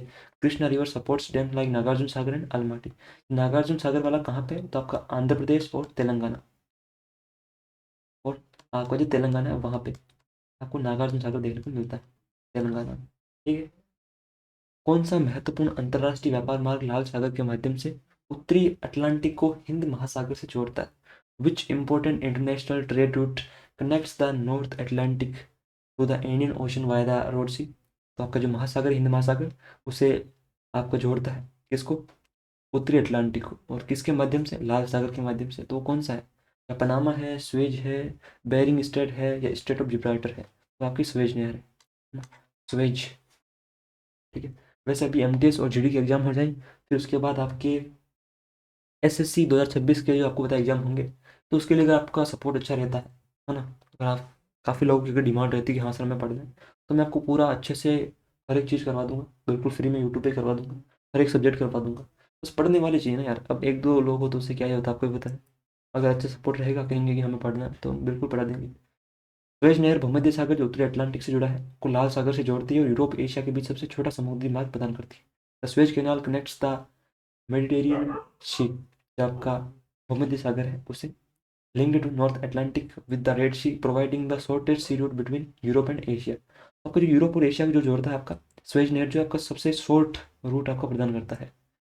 पनामा नहर अटलांटिक महासागर को प्रशांत महासागर से जोड़ती है, हिंद महासागर से नहीं। Panama canal connects the Atlantic ocean to the Pacific ocean, not the Indian ocean. ठीक है, तो पनामा तो आपको पता है कि वहाँ है, कहाँ पर? आपके जो नॉर्थ अमेरिका और साउथ अमेरिका है वहाँ पे आपका जो कॉन्टिनेंट है वो वहाँ पे है। बेरिंग जलडमरू मध्य रूस और अलास्का को अलग करता है और आर्कटिक को प्रशांत से जोड़ता है। Bering strait operates Russia and Alaska, connecting the Arctic and Pacific ocean, है ना। तो बेडी कहाँ पे होती है? बेडी ज़्यादातर एशिया में पाई जाती है। तो बेरिंग आपका जो है रूस और अलास्का को अलग करता है, आर्कटिक को प्रशांत से जोड़ता है। ये कोई मेरी राय नहीं है भाई, मुझे ऐसी बातों में उतना कोई रुचि भी नहीं है, बट जो जनता का मानना है वो मैं बता रहा हूँ आपको। जिब्राल्टर जलडमरू मध्य केवल अटलांटिक महासागर को भूमध्य सागर से जोड़ता है, यानी कि Atlantic Ocean with the Mediterranean Sea. तो कौन जोड़ता है वो? जिब्राल्टर, ठीक है। सरकार द्वारा भारत से सेवा निर्यात योजना किस वर्ष शुरू की गई थी? The service export from India scheme was launched by the government in which year? कि भाई इंडिया से हम जो सर्विसेज है वो एक्सपोर्ट करेंगे, ये कब लॉन्च हुई थी आपकी? तो ये हुई थी आपकी व्यापार विदेश नीति जो है 2015-20 के तहत की गई थी। इसकी सेवा निर्यात को बढ़ावा देने के लिए SEIS की शुरुआत विदेश व्यापार नीति 2015-20 के तहत की गई थी, ठीक है। The service export from India scheme was introduced under the Foreign Trade Policy 2015-2020 to promote service exports। FTP 2009-14 में SFIS served from India scheme लागू थी, SEIS नहीं थी। और 2017 जो है आपको पता है GST से संबंधित है, वस्तु एवं सेवा कर से गुड्स एंड सर्विस टैक्स, सबका 2015 इसमें होगा। 2015 में ये स्टार्ट हुई थी, ऑप्शन सी। 10वीं पंचवर्षीय योजना के निर्माण के दौरान योजना आयोग के अध्यक्ष कौन थे? Who served as the chairman of the planning commission during the formulation of the 10th five plan? कब से कब तक था आपका 10th फाइव प्लान? तो ये 2002 से 2007 के बीच था, है ना, 2007 के बीच। तो आपको बताइए योजना आयोग का जो अध्यक्ष होता है वो कौन होता है? PM होता है, हमेशा PM होता है। प्लानिंग कमीशन का जो आपका चेयरमैन होता है वो कौन होता है? पता है, जाहिर सी बात है PM होता है। उस टाइम PM कौन थे? क्या PV नरसिम्हा राव थे? ये तो 1991 के टाइम थे, 1991 के टाइम। मनमोहन सिंह जी बाद में बनते हैं। के गुजराल भी 1992-3 टाइम के उस टाइम थे, है ना, 1990 से आसपास, है ना, उस टाइम थे। तो अटल बिहारी वाजपेयी जी इसका करेक्ट ऑप्शन होगा, ऑप्शन ए। 10वीं पंचवर्षीय योजना 2002-2007 के दौरान अटल बिहारी वाजपेयी प्रधानमंत्री थे और इसी कारण योजना के अध्यक्ष भी थे, जाहिर सी बात है। मनमोहन सिंह जो थे वो 11वीं और 12वीं जो आपकी FIB है उस टाइम थे आपके, और PV नरसिम्हा राव 1991 के जो इकोनॉमिक रिफॉर्म्स थे उससे जुड़े थे। सिंपल सी बात है, ठीक है। नेक्स्ट क्वेश्चन है आपका, FRBM अधिनियम सरकार को वार्षिक रूप से सकल घरेलू उत्पाद GDP के कितने प्रतिशत तक राजस्व घाटे को कम करने का आदेश देता है? The FRBM act mandates the government to reduce the revenue deficit by what percentage of GDP annually? ये बोलता है भाई सरकार को कि भाई तुम एक भी नहीं कर सकते तो कम से कम 0.5 तो करो। तो ऑप्शन ए होगा इसका। ये बोलता है 0.5 तुम अपना जो राजस्व घाटा से कम करो, है ना। FRBM मतलब physical responsibility and budget management, तो उससे रिलेटेड है। The FRBM framework mandates reducing revenue deficit by 0.5% of GDP annually to ensure fiscal discipline। कि भाई राजस्व में जो है आपका एक अनुशासन होना चाहिए, तो इसलिए बोलता है सरकार को कि भाई GDP का 0.5% जितना हो ना उतना राजस्व घाटा कम करो ना हर साल। GDP का 3% लक्ष्य राजकोषीय घाटे से संबंधित है, राजस्व घाटे से नहीं। 3% of GDP is the physical deficit target, not revenue deficit. हाँ, ये FRBM में ये भी बताया गया कि भाई एनुअली जो है 3% से ज़्यादा आपका नहीं होना चाहिए जो आपका फिजिकल डेफिसिट है वो। रेवेन्यू डेफिसिट से नहीं, रेवेन्यू डेफिसिट जो है 0.5 बता रखा है आपका ना। FRBM अधिनियम 2003 में पारित हुआ और 2004-05 से लागू हुआ। आपका ये एक्ट जो है FRBM वाला, FRBM act was enacted in 2003 and implemented from 2004-05। तो तब ये लागू हुआ, ठीक है। एक आप जो एक करेक्शन करते हैं, 1 मिनट, मैंने शायद उल्टा कर दिया वहाँ पे, आ गया वो 19 पंचायती राज वाला प्रश्न कहाँ पे है? पंचायती राज, हाँ ये रहा। तो ये क्या है, ये दरअसल ये 86 में आपकी बनी थी LM सिंघवी वाली, है ना, 86 में। ये आपकी 6 में बनी थी और ये बनी थी आपकी 85 में, ठीक है, 85 में। तो ये थोड़ा करेक्शन कर लेना यार। नेक्स्ट क्वेश्चन कहाँ पे है भाई? नेक्स्ट क्वेश्चन आपका ये रहा, मुद्रा की मांग के किनेशियन सिद्धांत को लोकप्रिय रूप से क्या कहा जाता है? The Keynesian theory of demand for money is also popularly known as what? क्या बोलते हैं उसे? शास्त्रीय सिद्धांत, क्लासिकल थ्योरी, या तरलता अधिमान सिद्धांत, liquidity preference theory, quantity theory, मात्रा सिद्धांत, या सप्लाई साइड थ्योरी यानी कि आपूर्ति पक्ष सिद्धांत? तो किन्स का जो तरलता अधिमान सिद्धांत की मुद्रा को लेन देन, एहतियाती और सट्टा उद्देश्यों से जोड़ा जाता है। Keynes liquidity preference theory explains money demand through transaction precautionary and speculative motives. तो उसके तहत जो है एहतियाती और सट्टा उद्देश्य से जोड़ता है किसको?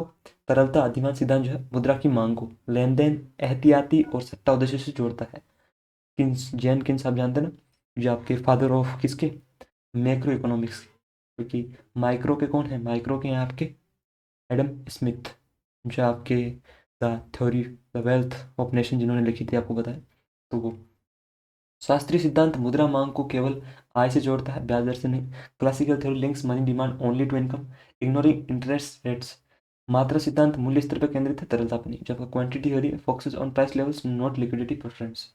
तो ये आपका ऑप्शन भी होगा इसमें, लिक्विडिटी प्रेफरेंस थ्योरी, ये उसके लोकप्रिय रूप से इस नाम से भी जानते हैं। औद्योगिक नीति संकल्प 1956 ने उद्योगों को कितनी अनुसूची में वर्गीकृत किया? Industrial policy resolution IPR 1956 categorised industries into how many schedules. तो कितनी शेड्यूल्स में इन्हें कैटेगराइज किया गया? तो 3 आपकी थी अनुसूचियां जिनमें आपको उद्योगों को वर्गीकृत कैटेगराइज किया गया। ठीक है, वो 3 कौन कौन सी थी आपकी? एक तो थी आपकी राज्य एकाधिकार वाली, स्टेट मोनोपोली, यानी कि वो इंडस्ट्रीज जिन पे केवल आपका स्टेट जो उसकी मोनोपोली है, यानी कि राज्य का एकाधिकार है। ऑप्शन बी स्टेट और प्राइवेट, यानी कि आपका जो राज्य है वो निजी की, है ना। राज्य का मतलब क्या है यहाँ पे? राज्य यानी एक तो आपके स्टेट भी होते हैं, अलग अलग हैं जैसे इंडिया में, जैसे आपका राजस्थान, यूपी, एमपी। एक राज्य होता है आपका इंडिया, एक देश के लिए भी प्रयुक्त होता है ना राज्य, तो वो। एंड प्राइवेट, निजी, तो 3 प्रकार में बांटा गया आपका था। एक में तो आपका जो राज्य होता है पूरा, उसका पूरा कंट्रोल होगा। एक में आपका जो है स्टेट और प्राइवेट दोनों का मिक्स में, और एक में आपका प्राइवेट का। आईपीआर 1956 को आपका भारत का आर्थिक संविधान भी कहा जाता है, यानी कि आपका जो 1956 वाला था, आईपीआर 1956, यानी कि 1956 में जो आपका भारत का आर्थिक संविधान इसे बोलते हैं आईपीआर को, ठीक है। Industrial policy resolution 1956 is known as the economic constitution of India. अनुसूची ए जो है, जिसमें केवल राज्य की मोनोपोली स्टेट की, यानी कि इंडिया की, वो क्या है? Schedule A included defence, atomic energy and railways. रक्षा, परमाणु ऊर्जा, रेलवे शामिल है। अब रक्षा में तो आपको पता है कि ये तो है नहीं कि आप डिफेंस में आप किसी प्राइवेट कंपनी को दे रहे हो, क्योंकि उसमें आपको पता है कि प्राइवेट कंपनी अगर एक दो भी यहाँ वहाँ कनेक्शन हुए तो फिर स्टेट, आपको पता है, राज्य, देश खतरे में आ जाता है ना, इसलिए। जलोढ़ मिट्टी जो है एलुवियल सोल की निम्नलिखित में से कौन सी विशेषता विशिष्ट विशेषता है? Which of the following is a characteristic feature of alluvial soil? तो कौन सी है वो? ज्वालामुखी लावा से निर्मित होती है, डिराइव्ड फ्रॉम वोल्केनिक लावा, तो ये तो गलत है भाई, क्योंकि ये तो आपको पता है कि नदियां द्वारा बिछाई जाती है, तो ऑप्शन तो गया आपका। फॉस्फोरस और ह्यूमस से भरपूर होती है, rich in phosphorus and humus, तो वो तो आपकी ज़्यादातर लाल मिट्टी में देखने को मिलता है आपको, तो ये भी आपकी गई भी। लोहे के कारण लाल रंग की होती है, तो लाल रंग की तो लाल मिट्टी होती है ना भाई, reddish in colour due to iron. तो ऑप्शन सी सबसे उपजाऊ और भारत गंगा के मैदानों को कवर करती, most fertile and covers the Indo Gangetic plains, तो आपकी जलोढ़ होती है। ये भी आपको पता है 2 प्रकार के होते हैं ना, खादर और बांगर, तो जलोढ़ वाली होती है, ठीक है। इसमें आपके जो यूपी में आपको देखने को मिलता है ना, यूपी बिहार में जो गंगा के मैदान, वो इसी से है, सबसे उपजाऊ है वो। जलोढ़ मिट्टी अत्यधिक उपजाऊ होती है और भारत गंगा के मैदानों में व्यापक रूप से पाई जाती है, जो धान और गेहूं की खेती के लिए उपयुक्त है, यानी कि आपकी जो supporting crops like rice and wheat. और ये आपकी हाईली फर्टाइल है और extensively found in the Indo Gangetic plains. ज्वालामुखी लावे से आपकी काली मिट्टी बनती है, जलोढ़ नहीं बनती। Volcanic lava forms black soil, not alluvial soil, ध्यान रखना ना, काली मिट्टी बनती है ज्वालामुखी से। लाल मिट्टी लोहे की अधिकता और ह्यूमस की कमी के कारण लाल होती है। Red soil appears red due to iron oxide deficiency in humans. Humus है ना, उसमें क्या होती है कि एक तो आपकी ह्यूमस की तो कमी होती है और लोहे की अधिकता होती है, इस कारण जो आपकी लाल मिट्टी जो है वो लोहे की अधिकता के कारण लाल रंग की होती है। तेलंगाना राज्य में स्थित प्रमुख कोयला उत्पादक क्षेत्र का नाम बताइए, तो वो कौन सा है? Name the major coal producing region located in state of Telangana, तो वो है आपका सिंगरेनी। ऑप्शन ए इसका करेक्ट होगा। सिंगरेनी जो है आपका वो तेलंगाना में स्थित है, और एक प्रमुख आपका जो है कोयला उत्पादक क्षेत्र है, कोल प्रोड्यूसिंग रीजन है, ठीक है, सिंगरेनी। सिंगरेनी कोयला क्षेत्र एससीसीएल द्वारा संचालित होता है और दक्षिण भारत की ऊर्जा आवश्यकताओं के लिए महत्वपूर्ण है, अत्यंत महत्वपूर्ण है। Singareni coalfields are operated by Singareni collieries company limited, SCCL, वो इसे मैनेज करती है, पूरा ऑपरेट करती है। And are crucial for South India's power sector, जो साउथ इंडिया में जो एनर्जी आपकी जो ऊर्जा है, जो पावर है, उसके लिए आपकी जो सबसे इंपॉर्टेंट है वो आपकी सिंगरेनी कोयला क्षेत्र है, ध्यान रखना। झरिया कोयला क्षेत्र झारखंड में स्थित है और कोकिंग कोयले के लिए प्रसिद्ध है। किसके लिए फेमस है? तो कोकिंग कोयल के लिए, है ना। रानीगंज आपको पता है कि पश्चिम बंगाल में है, जो सबसे पुराना कोयला क्षेत्र है, इंडियाज ओल्डेस्ट कोलफील्ड। और कोरबा जो है छत्तीसगढ़ में, Korba coalfield is located in Chhattisgarh. वो कहते हैं ना कि हम बोलते हैं जैसे करेगा तो बोलते हैं कोरेगा, कोरेगा, तो कहाँ पे करते हैं? छत पे करते हैं। कोरेगा कहाँ पर? छत पे, क्या कोई भी काम जो है छत्तीसगढ़ में, कोरबा, है ना, वहाँ पे। और रानीगंज, रानी कौन है?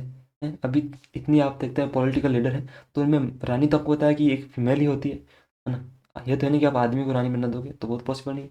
तो अभी एक ही है, हम्बा हम्बा रंबा रंबा डम्बा डम्बा, तो वो ममता बनर्जी। तो रानीगंज आपका पश्चिम बंगाल में। जरिया झारखंड, है ना, झारखंड जो है जरिया, जैसे जय मिला दो झारखंड, सिंपल सी बात है। और सिंगरेनी जो है आपकी वो तेलंगाना में है। सिंगर जो है वो थोड़ा तेल लगाते हैं, कहाँ पे लगाते हैं, मतलब शरीर पे भी लगाते हैं थोड़ा, अपने सुरों में लगाते हैं ना, आग लगा देते हैं, आग लगा, कहते हैं ना, आग लगा दी, आग लगा दी। तो सिंगर आग लगा देते हैं, और आग लगाने के लिए क्या चाहिए, तेल चाहिए होता है। ठीक है, तो आपका सिंगरेनी तेलंगाना, आप कुछ भी लॉजिक लगा लो यार, बस याद रखना है। निम्नलिखित में से किस प्राणी की विशेषता तीन जोड़ी पैर होना है? Which of the following animals is characterized by having exactly three pairs of leg? तो वो कौन सा आपका है जानवर, प्राणी जिसके तीन पैर होते हैं? क्या वो मकड़ी है, बिच्छू है, कीड़ा है, या माइट है, यानी कि स्पाइडर, स्कॉर्पियन, बग और माइट? तो वो कौन सा है भाई, ये आपको बताना है। कीट फाइलम आर्थ्रोपोडा के अंतर्गत क्लास इंसेक्टा से संबंधित होते हैं, और उनकी विशेषता और वक्ष से जुड़े तीन जोड़ी संयुक्त पैर होते हैं, छः, है ना। Insects belong to class Insecta under phylum Arthropoda and are uniquely characterized by three pairs, six of jointed legs attached to the thorax। तो क्या कहना चाह रहे हैं यहाँ पे कवि, कि जो आपके कीट होते हैं वो फाइलम आर्थ्रोपोडा के अंदर आते हैं, और उसमें भी जो क्लास इंसेक्टा है उससे। अब इनकी जो विशेषता क्या है, एक तो वक्ष जो है उससे जुड़े इनके तीन जोड़ी छह संयुक्त पैर होते हैं, यानी कि हर जोड़ी में आपको पता दो होते हैं, तो तीन जोड़ी होती है, तो तीन दूना छः, इनके छः पैर होते हैं। मकड़ियाँ जो है क्लास एरनिग्डा से संबंधित होती है, यानी कि एरनिडा से, और उनके पास चार जोड़ी यानी आठ पैर होते हैं। Spiders belong to class Arachnida and possess four pairs eight of legs. तो मकड़ी के पास कितने होते हैं, आठ पैर होते हैं। बिच्छू भी एरनिडा वर्ग के होते हैं, और उनके पास चार जोड़ी पैर, खंडित पूंछ और डंक होता है। Scorpions are also arachnids and have four pairs of legs along with a segmented tail and sting. तो बिच्छू तो आपको बताइए कि उसके चार जोड़ी पैर होते हैं, यानी कि आठ पैर होते हैं टोटल, उसके पास खंडित पूंछ होती है और डंक होता है, बिच्छू डंक मार देता है, ध्यान रखना ना। माइट सूक्ष्म एराक्निड होते हैं, वयस्क अवस्था में उनके चार जोड़ी पैर होते हैं। तो बाकी सभी में आपके आठ आठ पैर होते हैं, है ना, चार जोड़ी के। बचा आपका कौन सा, कीट, तो ऑप्शन सी, इसके पास जो आपका छह पैर होते हैं ना, तीन जोड़ी में। आनुवंशिकी के लेक ओपेरॉन मॉडल में एलोलेक्टोज की विशेषता भूमिका क्या है? आनुवंशिकी के लेक ओपेरॉन मॉडल में एलोलेक्टोज की विशिष्ट भूमिका क्या है? In the lac operon model of genetics what is the specific role of allolactose? तो उसकी क्या है भाई, क्या क्लोरोप्रेशर है, ये आपके प्रेरक जो रिप्रेशर को निष्क्रिय बनाता है, करता है। Inducer that inactivate the refresher. Enzyme है, प्रमोटर है, क्या है, एंजाइम प्रमोटर। तो मैंने आपको पहले भी बताया, अभी बता रहा हूँ कि भाई अगर कहीं बड़ा ये डाल रहा है ना, बड़ा कब डालता है, बड़ा तभी डालता है जब उसके पास होता है क्या, उत्तर। जब बड़ा उत्तर होता है तभी तो उत्तर ऑप्शन में डालता है, वरना वो जबरदस्ती बड़ा क्यों डालेगा। वो इनके जैसा ये छोटा नहीं, जैसे एंजाइम है, प्रोमोटर है, क्रॉस प्रेशर है, इतना ही आपकी जो कॉर्पेश प्रेशर है, एंजाइम है, प्रोमोटर है, ऐसे सब नहीं डाल देगा, इतना बड़ा डाल रहा है। इतना बड़ा क्यों डाल रहा है, क्योंकि ये उत्तर है इसलिए डाल रहा है, तो ऑप्शन 20 का होगा। एलेलोक्टेज, एलोलेक्टोज प्रेरक के रूप में कार्य करता है, जो लेक रिप्रेसर से जुड़ के उसकी संरचना बदल देता है। आरएनए पॉलीमरेज को जीन प्रतिलेखन की अनुमति देता है, ठीक है। कोर प्रेशर जैसे टीआरपी ऑपरेशन ऑपरन में ट्रिप्टोफैन रिप्रेशर को सक्रिय करता है, जो एलोलेक्टोज के विपरीत है, यानी कि ये जो आपका एलोलेक्टेज है उसके ये बिल्कुल एक ऑपोजिट है। कौन सा, आपका जो कोर प्रेशर है। प्रमोटर एक डीएनए अनुक्रम होता है जहां आरएनए पॉलीमरेज जुड़ता है, यह नियामक अणु नहीं है। Promoter is DNA sequence where RNA polymerase binds not a regulatory molecule, ठीक है। लेक ओपेरॉन मॉडल 1961 में जेकब और मोनोद द्वारा प्रस्तावित किया गया था। Lac operon model was proposed by Jacob and Monod in 1961, ठीक है। तो आपका कौन सा हुआ, ऑप्शन बी, प्रेरक जो रिप्रेसर को निष्क्रिय करता है ना, वो रूप में कार्य करता है। एलोलेक्टोज जो एलोलेक्टोज है वो प्रेरक के रूप में कार्य करता है, जो लेग रिप्रेसर से जुड़ के उसकी संरचना बदल देता है, और आरएनए पॉलीमरेज को जीन प्रतिलेखन की अनुमति देता है, ठीक है। तो ऑप्शन बी इसका करेक्ट होगा। नेक्स्ट आपका फाइलम पोरिफेरा से संबंधित स्पंजों की निम्नलिखित में से कौन सी एक अनूठी विशेषता है? Which of the following is unique characteristic of sponges belonging to phylum Porifera? तो कौन से हैं वो? रेडियल समरूपता, संयुक्त उपांग, जल नलिका तंत्र, और आपका ये आपका कोइनोसाइट्स हो गया या नीडोब्लास्ट हो गया, तो कौन सा है इसमें से? फिर वही बात, जो बड़ा है वही वाटर कैनल सिस्टम एंड आपका जो कोइनोसाइट्स है वो, ठीक है। स्पंजों में जल नलिका तंत्र होता है, जिसमें कोइनोसाइट्स होती हैं, जो छानन द्वारा भोजन श्वसन और अपशिष्ट निष्कासन में सहायता करती है। जो आपके अपशिष्ट है उसे निष्कासन में, सांस लेने में और भोजन में, ये सारे आपको जो है, ये आपका कौन मदद करती है, ये कोइनोसाइट्स होती हैं जो किसमें, स्पंजों में, जल नलिका तंत्र होता है, ठीक है। Sponges possess a water canal system with choanocytes that helps in feeding, respiration and waste removal through filter feeding, ठीक है। तो इसमें आपकी हेल्प करता है कोइनोसाइट्स जो है वो। रेडियल समरूपता निडेरिया में पाई जाती है, स्पंजों में नहीं होती, जबकि पेरिफेरा अधिकांशतः असममित होते हैं। Radial symmetry is seen in Cnidaria, not in Porifera which are mostly asymmetrical, है ना। तो आप क्या होती है, असममित होती हैं, एसिमेट्रिकल होती हैं, ठीक है। संयुक्त उपांग आर्थ्रोपोडा की विशेषता है, स्पंजों की नहीं है। Jointed appendages are a feature of Arthropoda not sponges, तो ये आपकी स्पंजों की नहीं है भाई। निडोब्लास्ट केवल निडेरियन जैसे हाइड्रा में पाए जाते हैं, तो ये आपके उसमें पाए जाते हैं हाइड्रा में, स्पंजों में नहीं होते। एक रेडियोधर्मी नमूने का आधा जीवन 10 दिन है। नमूने के 75% हिस्से को क्षय होने में कितना समय लगेगा। A radioactive sample has a half-life of 10 days. How much time will it take for 75% of the sample to, ठीक है, यानी कि ये इसका जो क्षय होता है उसमें कितना टाइम लगेगा, क्योंकि उसका आधा जीवन 10 दिन का है और 75% उसका क्षय करना है, तो ये हमें बताना है, ठीक है। यदि आधा जीवन उसका 10 दिन है, यानी कि हाफ लाइफ इज 10 दिन है, तो एक आधा जीवन बाद 50% और दो आधा जीवन बाद 25% क्षय से होता है, अर्थात 75% क्षय में 20 दिनों में होता है। तो क्या बोल रहे हैं यहाँ पे कि in the half life if the half life is 10 days, यानी कि अगर आधा जीवन 10 दिनों का है तो एक आधा जीवन 10 दिनों का और है, आपको पता है। One half life lives 50% and two half life is live 25%। ये तो सिंपल सी बात है, अगर एक आधा जीवन 50% का है तो दो आधे जीवन आपको पता है 25%, वो मिला के एक बनाते हैं, ठीक है। Meaning 75% of the sample has decade in 20 days. आपका जो 75 होगा वो 20 दिनों में आपका जाएगा। एक ऊपर लॉजिक लगा रहा है 25-25 वाला ना, तो 10-10 को जोड़ देगा 25-25 में, और आपका इस हिसाब से जाएगा 20 डेज में ना। 10 दिन केवल 50% से को दर्शाता है। 10 डेज कोरिस्पॉन्ड्स टू ओनली 50% डिकेड, ठीक है। रेडियोधर्मी क्षय प्रथम क्रम अभिक्रिया का पालन करता है और तापमान व दाब से स्वतंत्र होता है। Radio active decay follows first order kinetic and it's is independent और ऑफ टेम्परेचर एंड प्रेशर, तो ये उससे आपका तापमान और दाब से स्वतंत्र होता है, आज़ाद होता है। कौन, रेडियोधर्मी क्षय प्रथम क्रम अभिक्रिया का पालन करता है और तापमान और दाब से स्वतंत्र होता है। आधा जीवन किसी रेडियोधर्मी पदार्थ का स्थिर गुण होता है। Half life is a constant property of A radioactive substance, तो ये इसकी एक स्थिर गुण विशेषता होती है। न्यूटन का कौन सा नियम निकास गैसों के निष्कासन के माध्यम से रॉकेट के प्रणोदन की व्याख्या करता है। Which of Newton's law explains the propulsion of a rocket through the ejection of exhaust gases, तो कौन सा है वो जो एग्जॉस्ट गैसेस के बारे में बताता है, उनके इजेक्शन के बारे में। क्या वो फर्स्ट लॉ है, सेकंड लॉ है, थर्ड लॉ है, या लॉ ऑफ ग्रेविटेशन, गुरुत्वाकर्षण का नियम है। प्रथम नियम का वो बताया कि जड़त्व का नियम बोलते हैं। तो न्यूटन का तीसरा नियम कहता है कि प्रत्येक क्रिया की समान और विपरीत प्रतिक्रिया होती है। आपको बताया कि वो हमने पढ़ा ना कि every action there is an equal and opposite reaction, ये कौन बताता है, न्यूटन का थर्ड लॉ बताता है। विच explains rocket propulsion through exhaust gas ejection, तो ये जो आपको बताता है थर्ड लॉ, गैसों के निष्कासन द्वारा रॉकेट के प्रणोदन को समझाता है। न्यूटन का प्रथम नियम आपको बताया जड़त्व की व्याख्या करता है, प्रणोदन की नहीं करता है। Newton's first law explains inertia not propulsion, तो वही आपकी बात है कि जड़त्व का नियम प्रणोदन की बात नहीं करता है। द्वितीय नियम बल, द्रव्यमान और त्वरण से संबंधित है। F equal to M A, ये गणना के लिए है, सिद्धांत के लिए नहीं है। ये calculating thrust but not the principle itself. Rocket अंतरिक्ष में भी कार्य करता है, जिससे सिद्ध होता है कि यह वायु या गुरुत्वाकर्षण पर निर्भर नहीं है। Rocket propulsion works even in space, proving it does not rely on air और ग्रेविटी। तो यह सिद्ध करता है कि भाई वायु या गुरुत्वाकर्षण पर निर्भर नहीं है, क्योंकि गुरुत्वाकर्षण आपको पता है कि अंतरिक्ष में सब जगह तो ऐसा नहीं है, सिंपल सी बात है। तो ऑप्शन इसका कौन सा होगा, थर्ड लो, ये बताता है इसके बारे में। 1900 के पेरिस खेलों में भारत का पहला ओलंपिक पदक किसने जीता था। Who won India's first ever Olympic medal at the 1900 Paris games, तो आपको पता है कि नॉर्मन पिचार्ड ने दो आपके सिल्वर जीते थे, है ना। दो सिल्वर मेडल जीते थे इन्होंने, दो सिल्वर, ठीक है। वो भी इसमें आपके 200 मीटर में, है ना। 200 मीटर आपकी जो रनिंग है, एक तो हर्डल में एक सिंपल में, ठीक, उसमें जीते थे। मिल्खा सिंह ने कोई ओलंपिक मेडल नहीं जीता, ये फोर्थ आए थे, है ना। केडी जाधव ने आपको बताया कि 1952 में जो हेलेंस्की थे उसमें जीता है कांस्य पदक 1952 में। ध्यानचंद ने तो हॉकी में कमाल किया ही है। नॉर्मन पिचार्ड ने 1900 में जो पेरिस ओलंपिक थे उसमें 200 मीटर स्प्रिंट में और 200 मीटर हर्डल्स में दो सिल्वर मेडल जीते थे और भारत के पहले ओलंपिक पदक विजेता बने थे।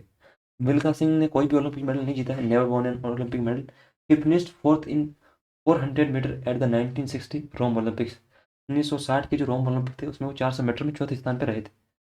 KD Jadhav won India's first individual Olympic medal bronze wrestling in 1952 Helsinki. तो 1952 के हेलेंस्की में पहला व्यक्तिगत ओलंपिक पदक जो है आपका भारत में कुश्ती में केडी जादव ने जीता था। ध्यानचंद ने हॉकी में 1928, 1932 और 1936 में 3 स्वर्ण पदक जीते हैं।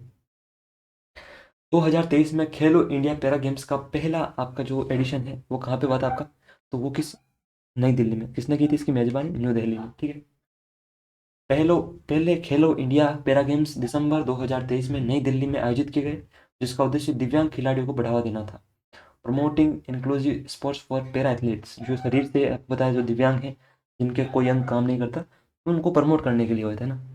हरियाणा खेलो इंडिया यूथ गेम्स 2022 के लिए प्रसिद्ध है। ओडिशा पुरुष हॉकी विश्व कप की मेजबानी के लिए प्रसिद्ध है। Odisha is famous for hosting the men's hockey world cup, ये भी आपको पता है, इसके लिए भी फेमस है आपका जो उड़ीसा है वो। बुकर पुरस्कार विजेता उपन्यास the seven moons of Maali Almeida के लेखक कौन है? Who is the author of the Booker prize winning novel the seven moons of Maali Almeida? तो कौन है वो? या रुदंती रॉय हैं, गीतांजलि श्री हैं, सलमान रुश्दी हैं, या शेहान करुणातिलका है? तो वो है आपकी शेहान करुणातिलका, जिन्होंने ये आपकी the seven moons of Maali Almeida लिखी है। 2022 का इनके लिए बुकर प्राइज जीता है इन्होंने। अरुंधति रॉय जी ने हम पहले भी देख चुके कि 1997 में the God of small things के लिए जीता था, और फर्स्ट टाइम इंडिया में जीतने वाली ही बनी थी। गीतांजलि श्री ने रेत समाधि के लिए 2022 का अंतर्राष्ट्रीय बुकर पुरस्कार जीता था। Geetanjali Shree won the international Booker prize 2022 for tomb of sand, इसके लिए। सलमान रुश्दी ने 1981 में मिडनाइट चिल्ड्रन के लिए बुकर पुरस्कार जीता था, ठीक है। का सात्सुक माइनसेसियम की समुदाय का एक प्रसिद्ध धन्यवाद नृत्य है, थैंक्स गिविंग डांस है। कौन सा?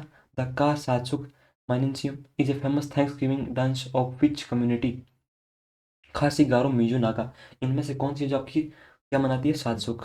ये मेघालय के जो खासी समुदाय है वो आपका, जब आपकी खांसी से आपको छुटकारा मिलता है तो आपको सुख की प्राप्ति होती है ना।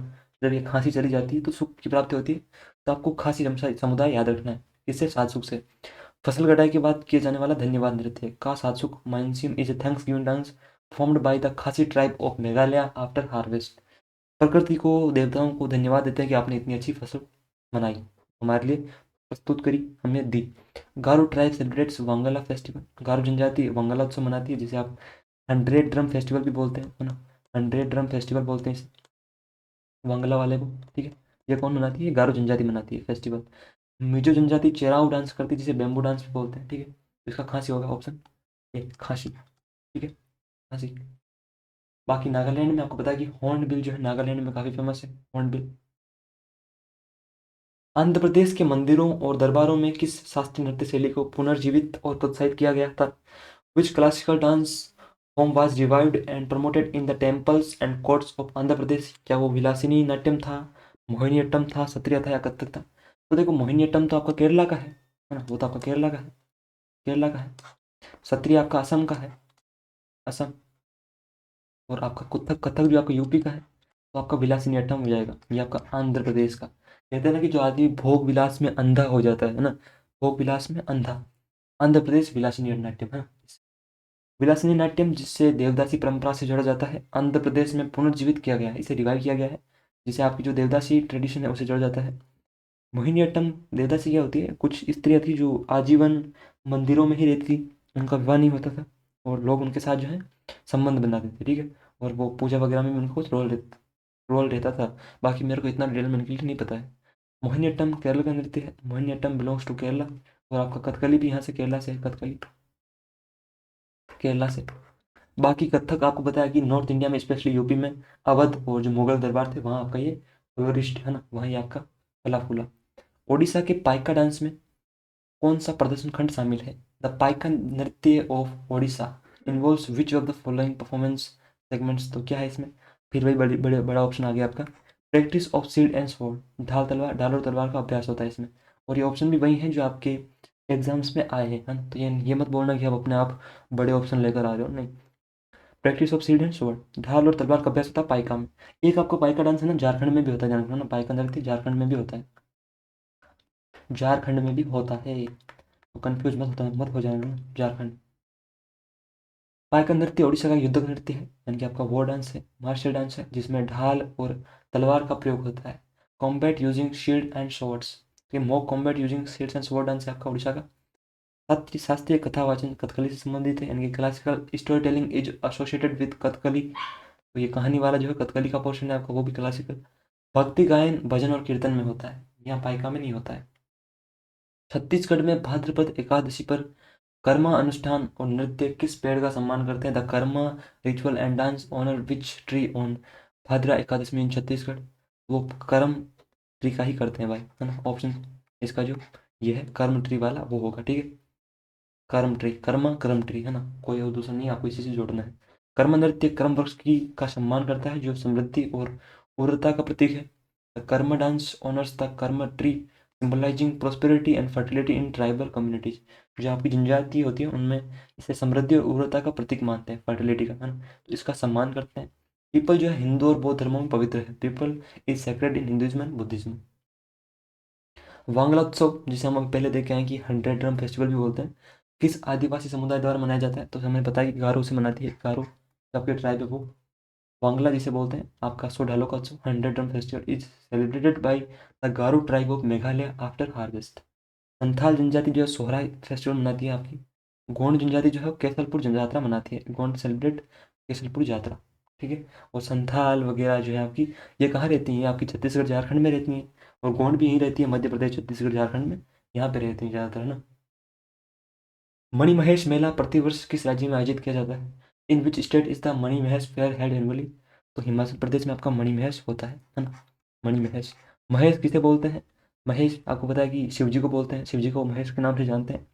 तो वो हिमालय में आपको पता है कि वहाँ रहते हैं, है ना। तो हिमाचल प्रदेश, वो आपको पता है वैसे ही पर्वतों में रहते हैं, तो हिमाचल प्रदेश जो है आपका, वहाँ मणिमहेश मेला आपका लगता है। मणिमहेश मेला हिमाचल प्रदेश में भगवान शिव को समर्पित है, वो भी देख लो वहीं उन्हीं को है। और मणिमहेश झील के पास होता है आपका आयोजित। Manimahesh fair is held in Himachal Pradesh near the sacred Manimahesh lake dedicated to lord Shiva. Uttarakhand जो है नंदा देवी राज यात्रा के लिए प्रसिद्ध है। उत्तराखंड होस्ट नंदा देवी रज जत यात्रा, है ना। तो उत्तराखंड में आपका ये होता है नंदा देवी वाला। गुरुवायूर फेस्टिवल जो है किस भारतीय राज्य का मूल उत्सव, यानी कहाँ से वो निकला है? The Guruvayur festival is a native celebration of which Indian state? तो केरला से आपका, है ना। गुरुवायूर केरला से, केरला के गुरुवायूर श्री कृष्ण मंदिर में मनाया जाता है। जो आपका गुरुवायूर श्री कृष्ण टेम्पल है केरला में, वहाँ इसे सेलिब्रेट किया जाता है। तमिलनाडु चिथिराई उत्सव के लिए प्रसिद्ध है। Tamil Nadu is known for Chithirai festival. Chandrayaan 3 mission के लिए laser retro reflector array LRA की आपूर्ति किस अंतरिक्ष एजेंसी ने की थी? Which space agency supplied the laser retro reflector array for the Chandrayaan 3 mission? तो नासा ने आपकी करी थी सप्लाई, ठीक है। नासा ने चंद्रयान 3 के लिए लेजर रेट्रो रिफ्लेक्टर एरे प्रदान किया ताकि चंद्रमा की दूरी सटीक रूप से मापी जा सके। तो किसमें आपको यूजफुल होता है? Enable precise lunar distance measurements. ISRO ने विक्रम लैंडर और प्रज्ञान रोवर का निर्माण किया। ISRO built the Vikram lander and Pragyan rover. US से इसरो के साथ आदित्य L1 मिशन में सहयोग कर रहा है, ठीक है। यूरोपियन जो आपकी स्पेस एजेंसी है वो। इसरो के स्पेडेक्स मिशन का प्राथमिक उद्देश्य क्या है? What is the primary objective of ISRO SpaDeX mission? तो वो क्या है भाई? तो जाहिर सी बात है स्पेस डॉकिंग प्रयोग, ऑप्शन बी। स्पेडेक्स नाम से पता चल रहा है ना भाई, तो है स्पेस डॉकिंग प्रयोग का क्या है आपका? स्पेडेक्स का उद्देश्य स्वचालित डॉकिंग प्रक्रिया का प्रदर्शन करना है जो भारत के अंतरिक्ष स्टेशन के लिए आवश्यक है। SpaDeX aims to demonstrate autonomous docking technology crucial for India's future space station. चंद्र खनन भविष्य की अवधारणा है, स्पेडेक्स का उद्देश्य नहीं है। Moon mining is a future concept, not SpaDeX goal. GSLV F14 द्वारा प्रक्षेपित कौन सा उपग्रह मुख्य रूप से मौसम संबंधी टिप्पणियों के लिए समर्पित है? Dedicated to meteorological observation. तो वो कौन सा है? क्या वो आपका इनसेट 3DS है, कार्टोसेट है, ओशनसेट है, GSAT-24 है?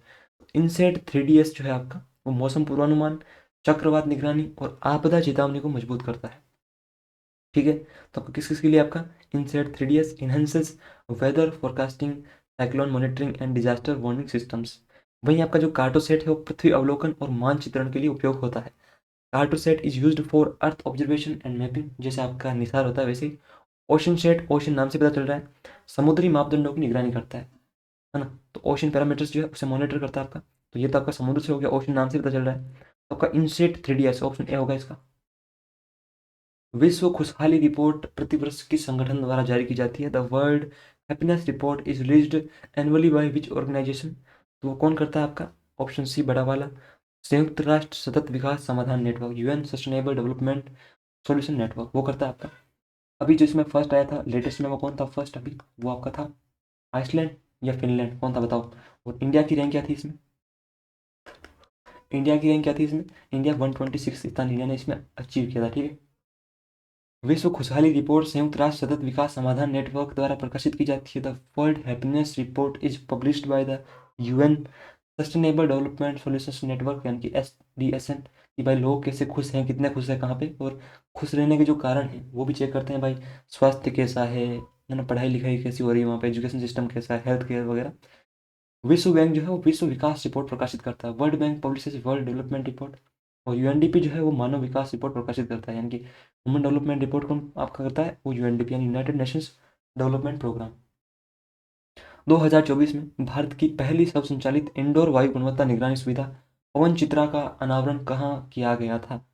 Where was India's first self powered indoor air quality monitoring facility Pavan Chitra unveiled in 2024?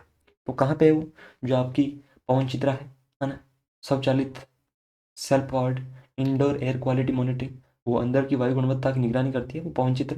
पवन नाम से पता चल रहा है कि एयर से रिलेटेड है। तो देखो फिर वही सिंपल बात है ना, ये चेन्नई, मुंबई, बेंगलुरु, यहाँ ये फिर नीचे जयपुर भी तो दे सकता था, कोलकाता भी तो दे सकता था, इसने इतना बड़ा तिरुवनंतपुरम हवाई अड्डा क्यों दिया भाई? वही होगा ना आपका तिरुवनंतपुरम एयरपोर्ट, ऑप्शन डी। पवन चित्रा भारत की पहली स्वचालित इंडोर वायु गुणवत्ता सुविधा 2024 में तिरुवनंतपुरम अंतर्राष्ट्रीय हवाई अड्डे पर शुरू की गई है, ठीक है। ये आपके आज के क्वेश्चन हो गए पूरे, 50 क्वेश्चन हो गए, और अब तक हमने 3 लेक्चर कर लिए हैं, तो इसके आपके 150 क्वेश्चन हो गए। बाकी PDF आपको टेलीग्राम पे मिल रही है। कैसा लगा सेशन आपको ये सेशन, कमेंट कर देना, ठीक है। बाकी मिलते हैं अगली क्लास में।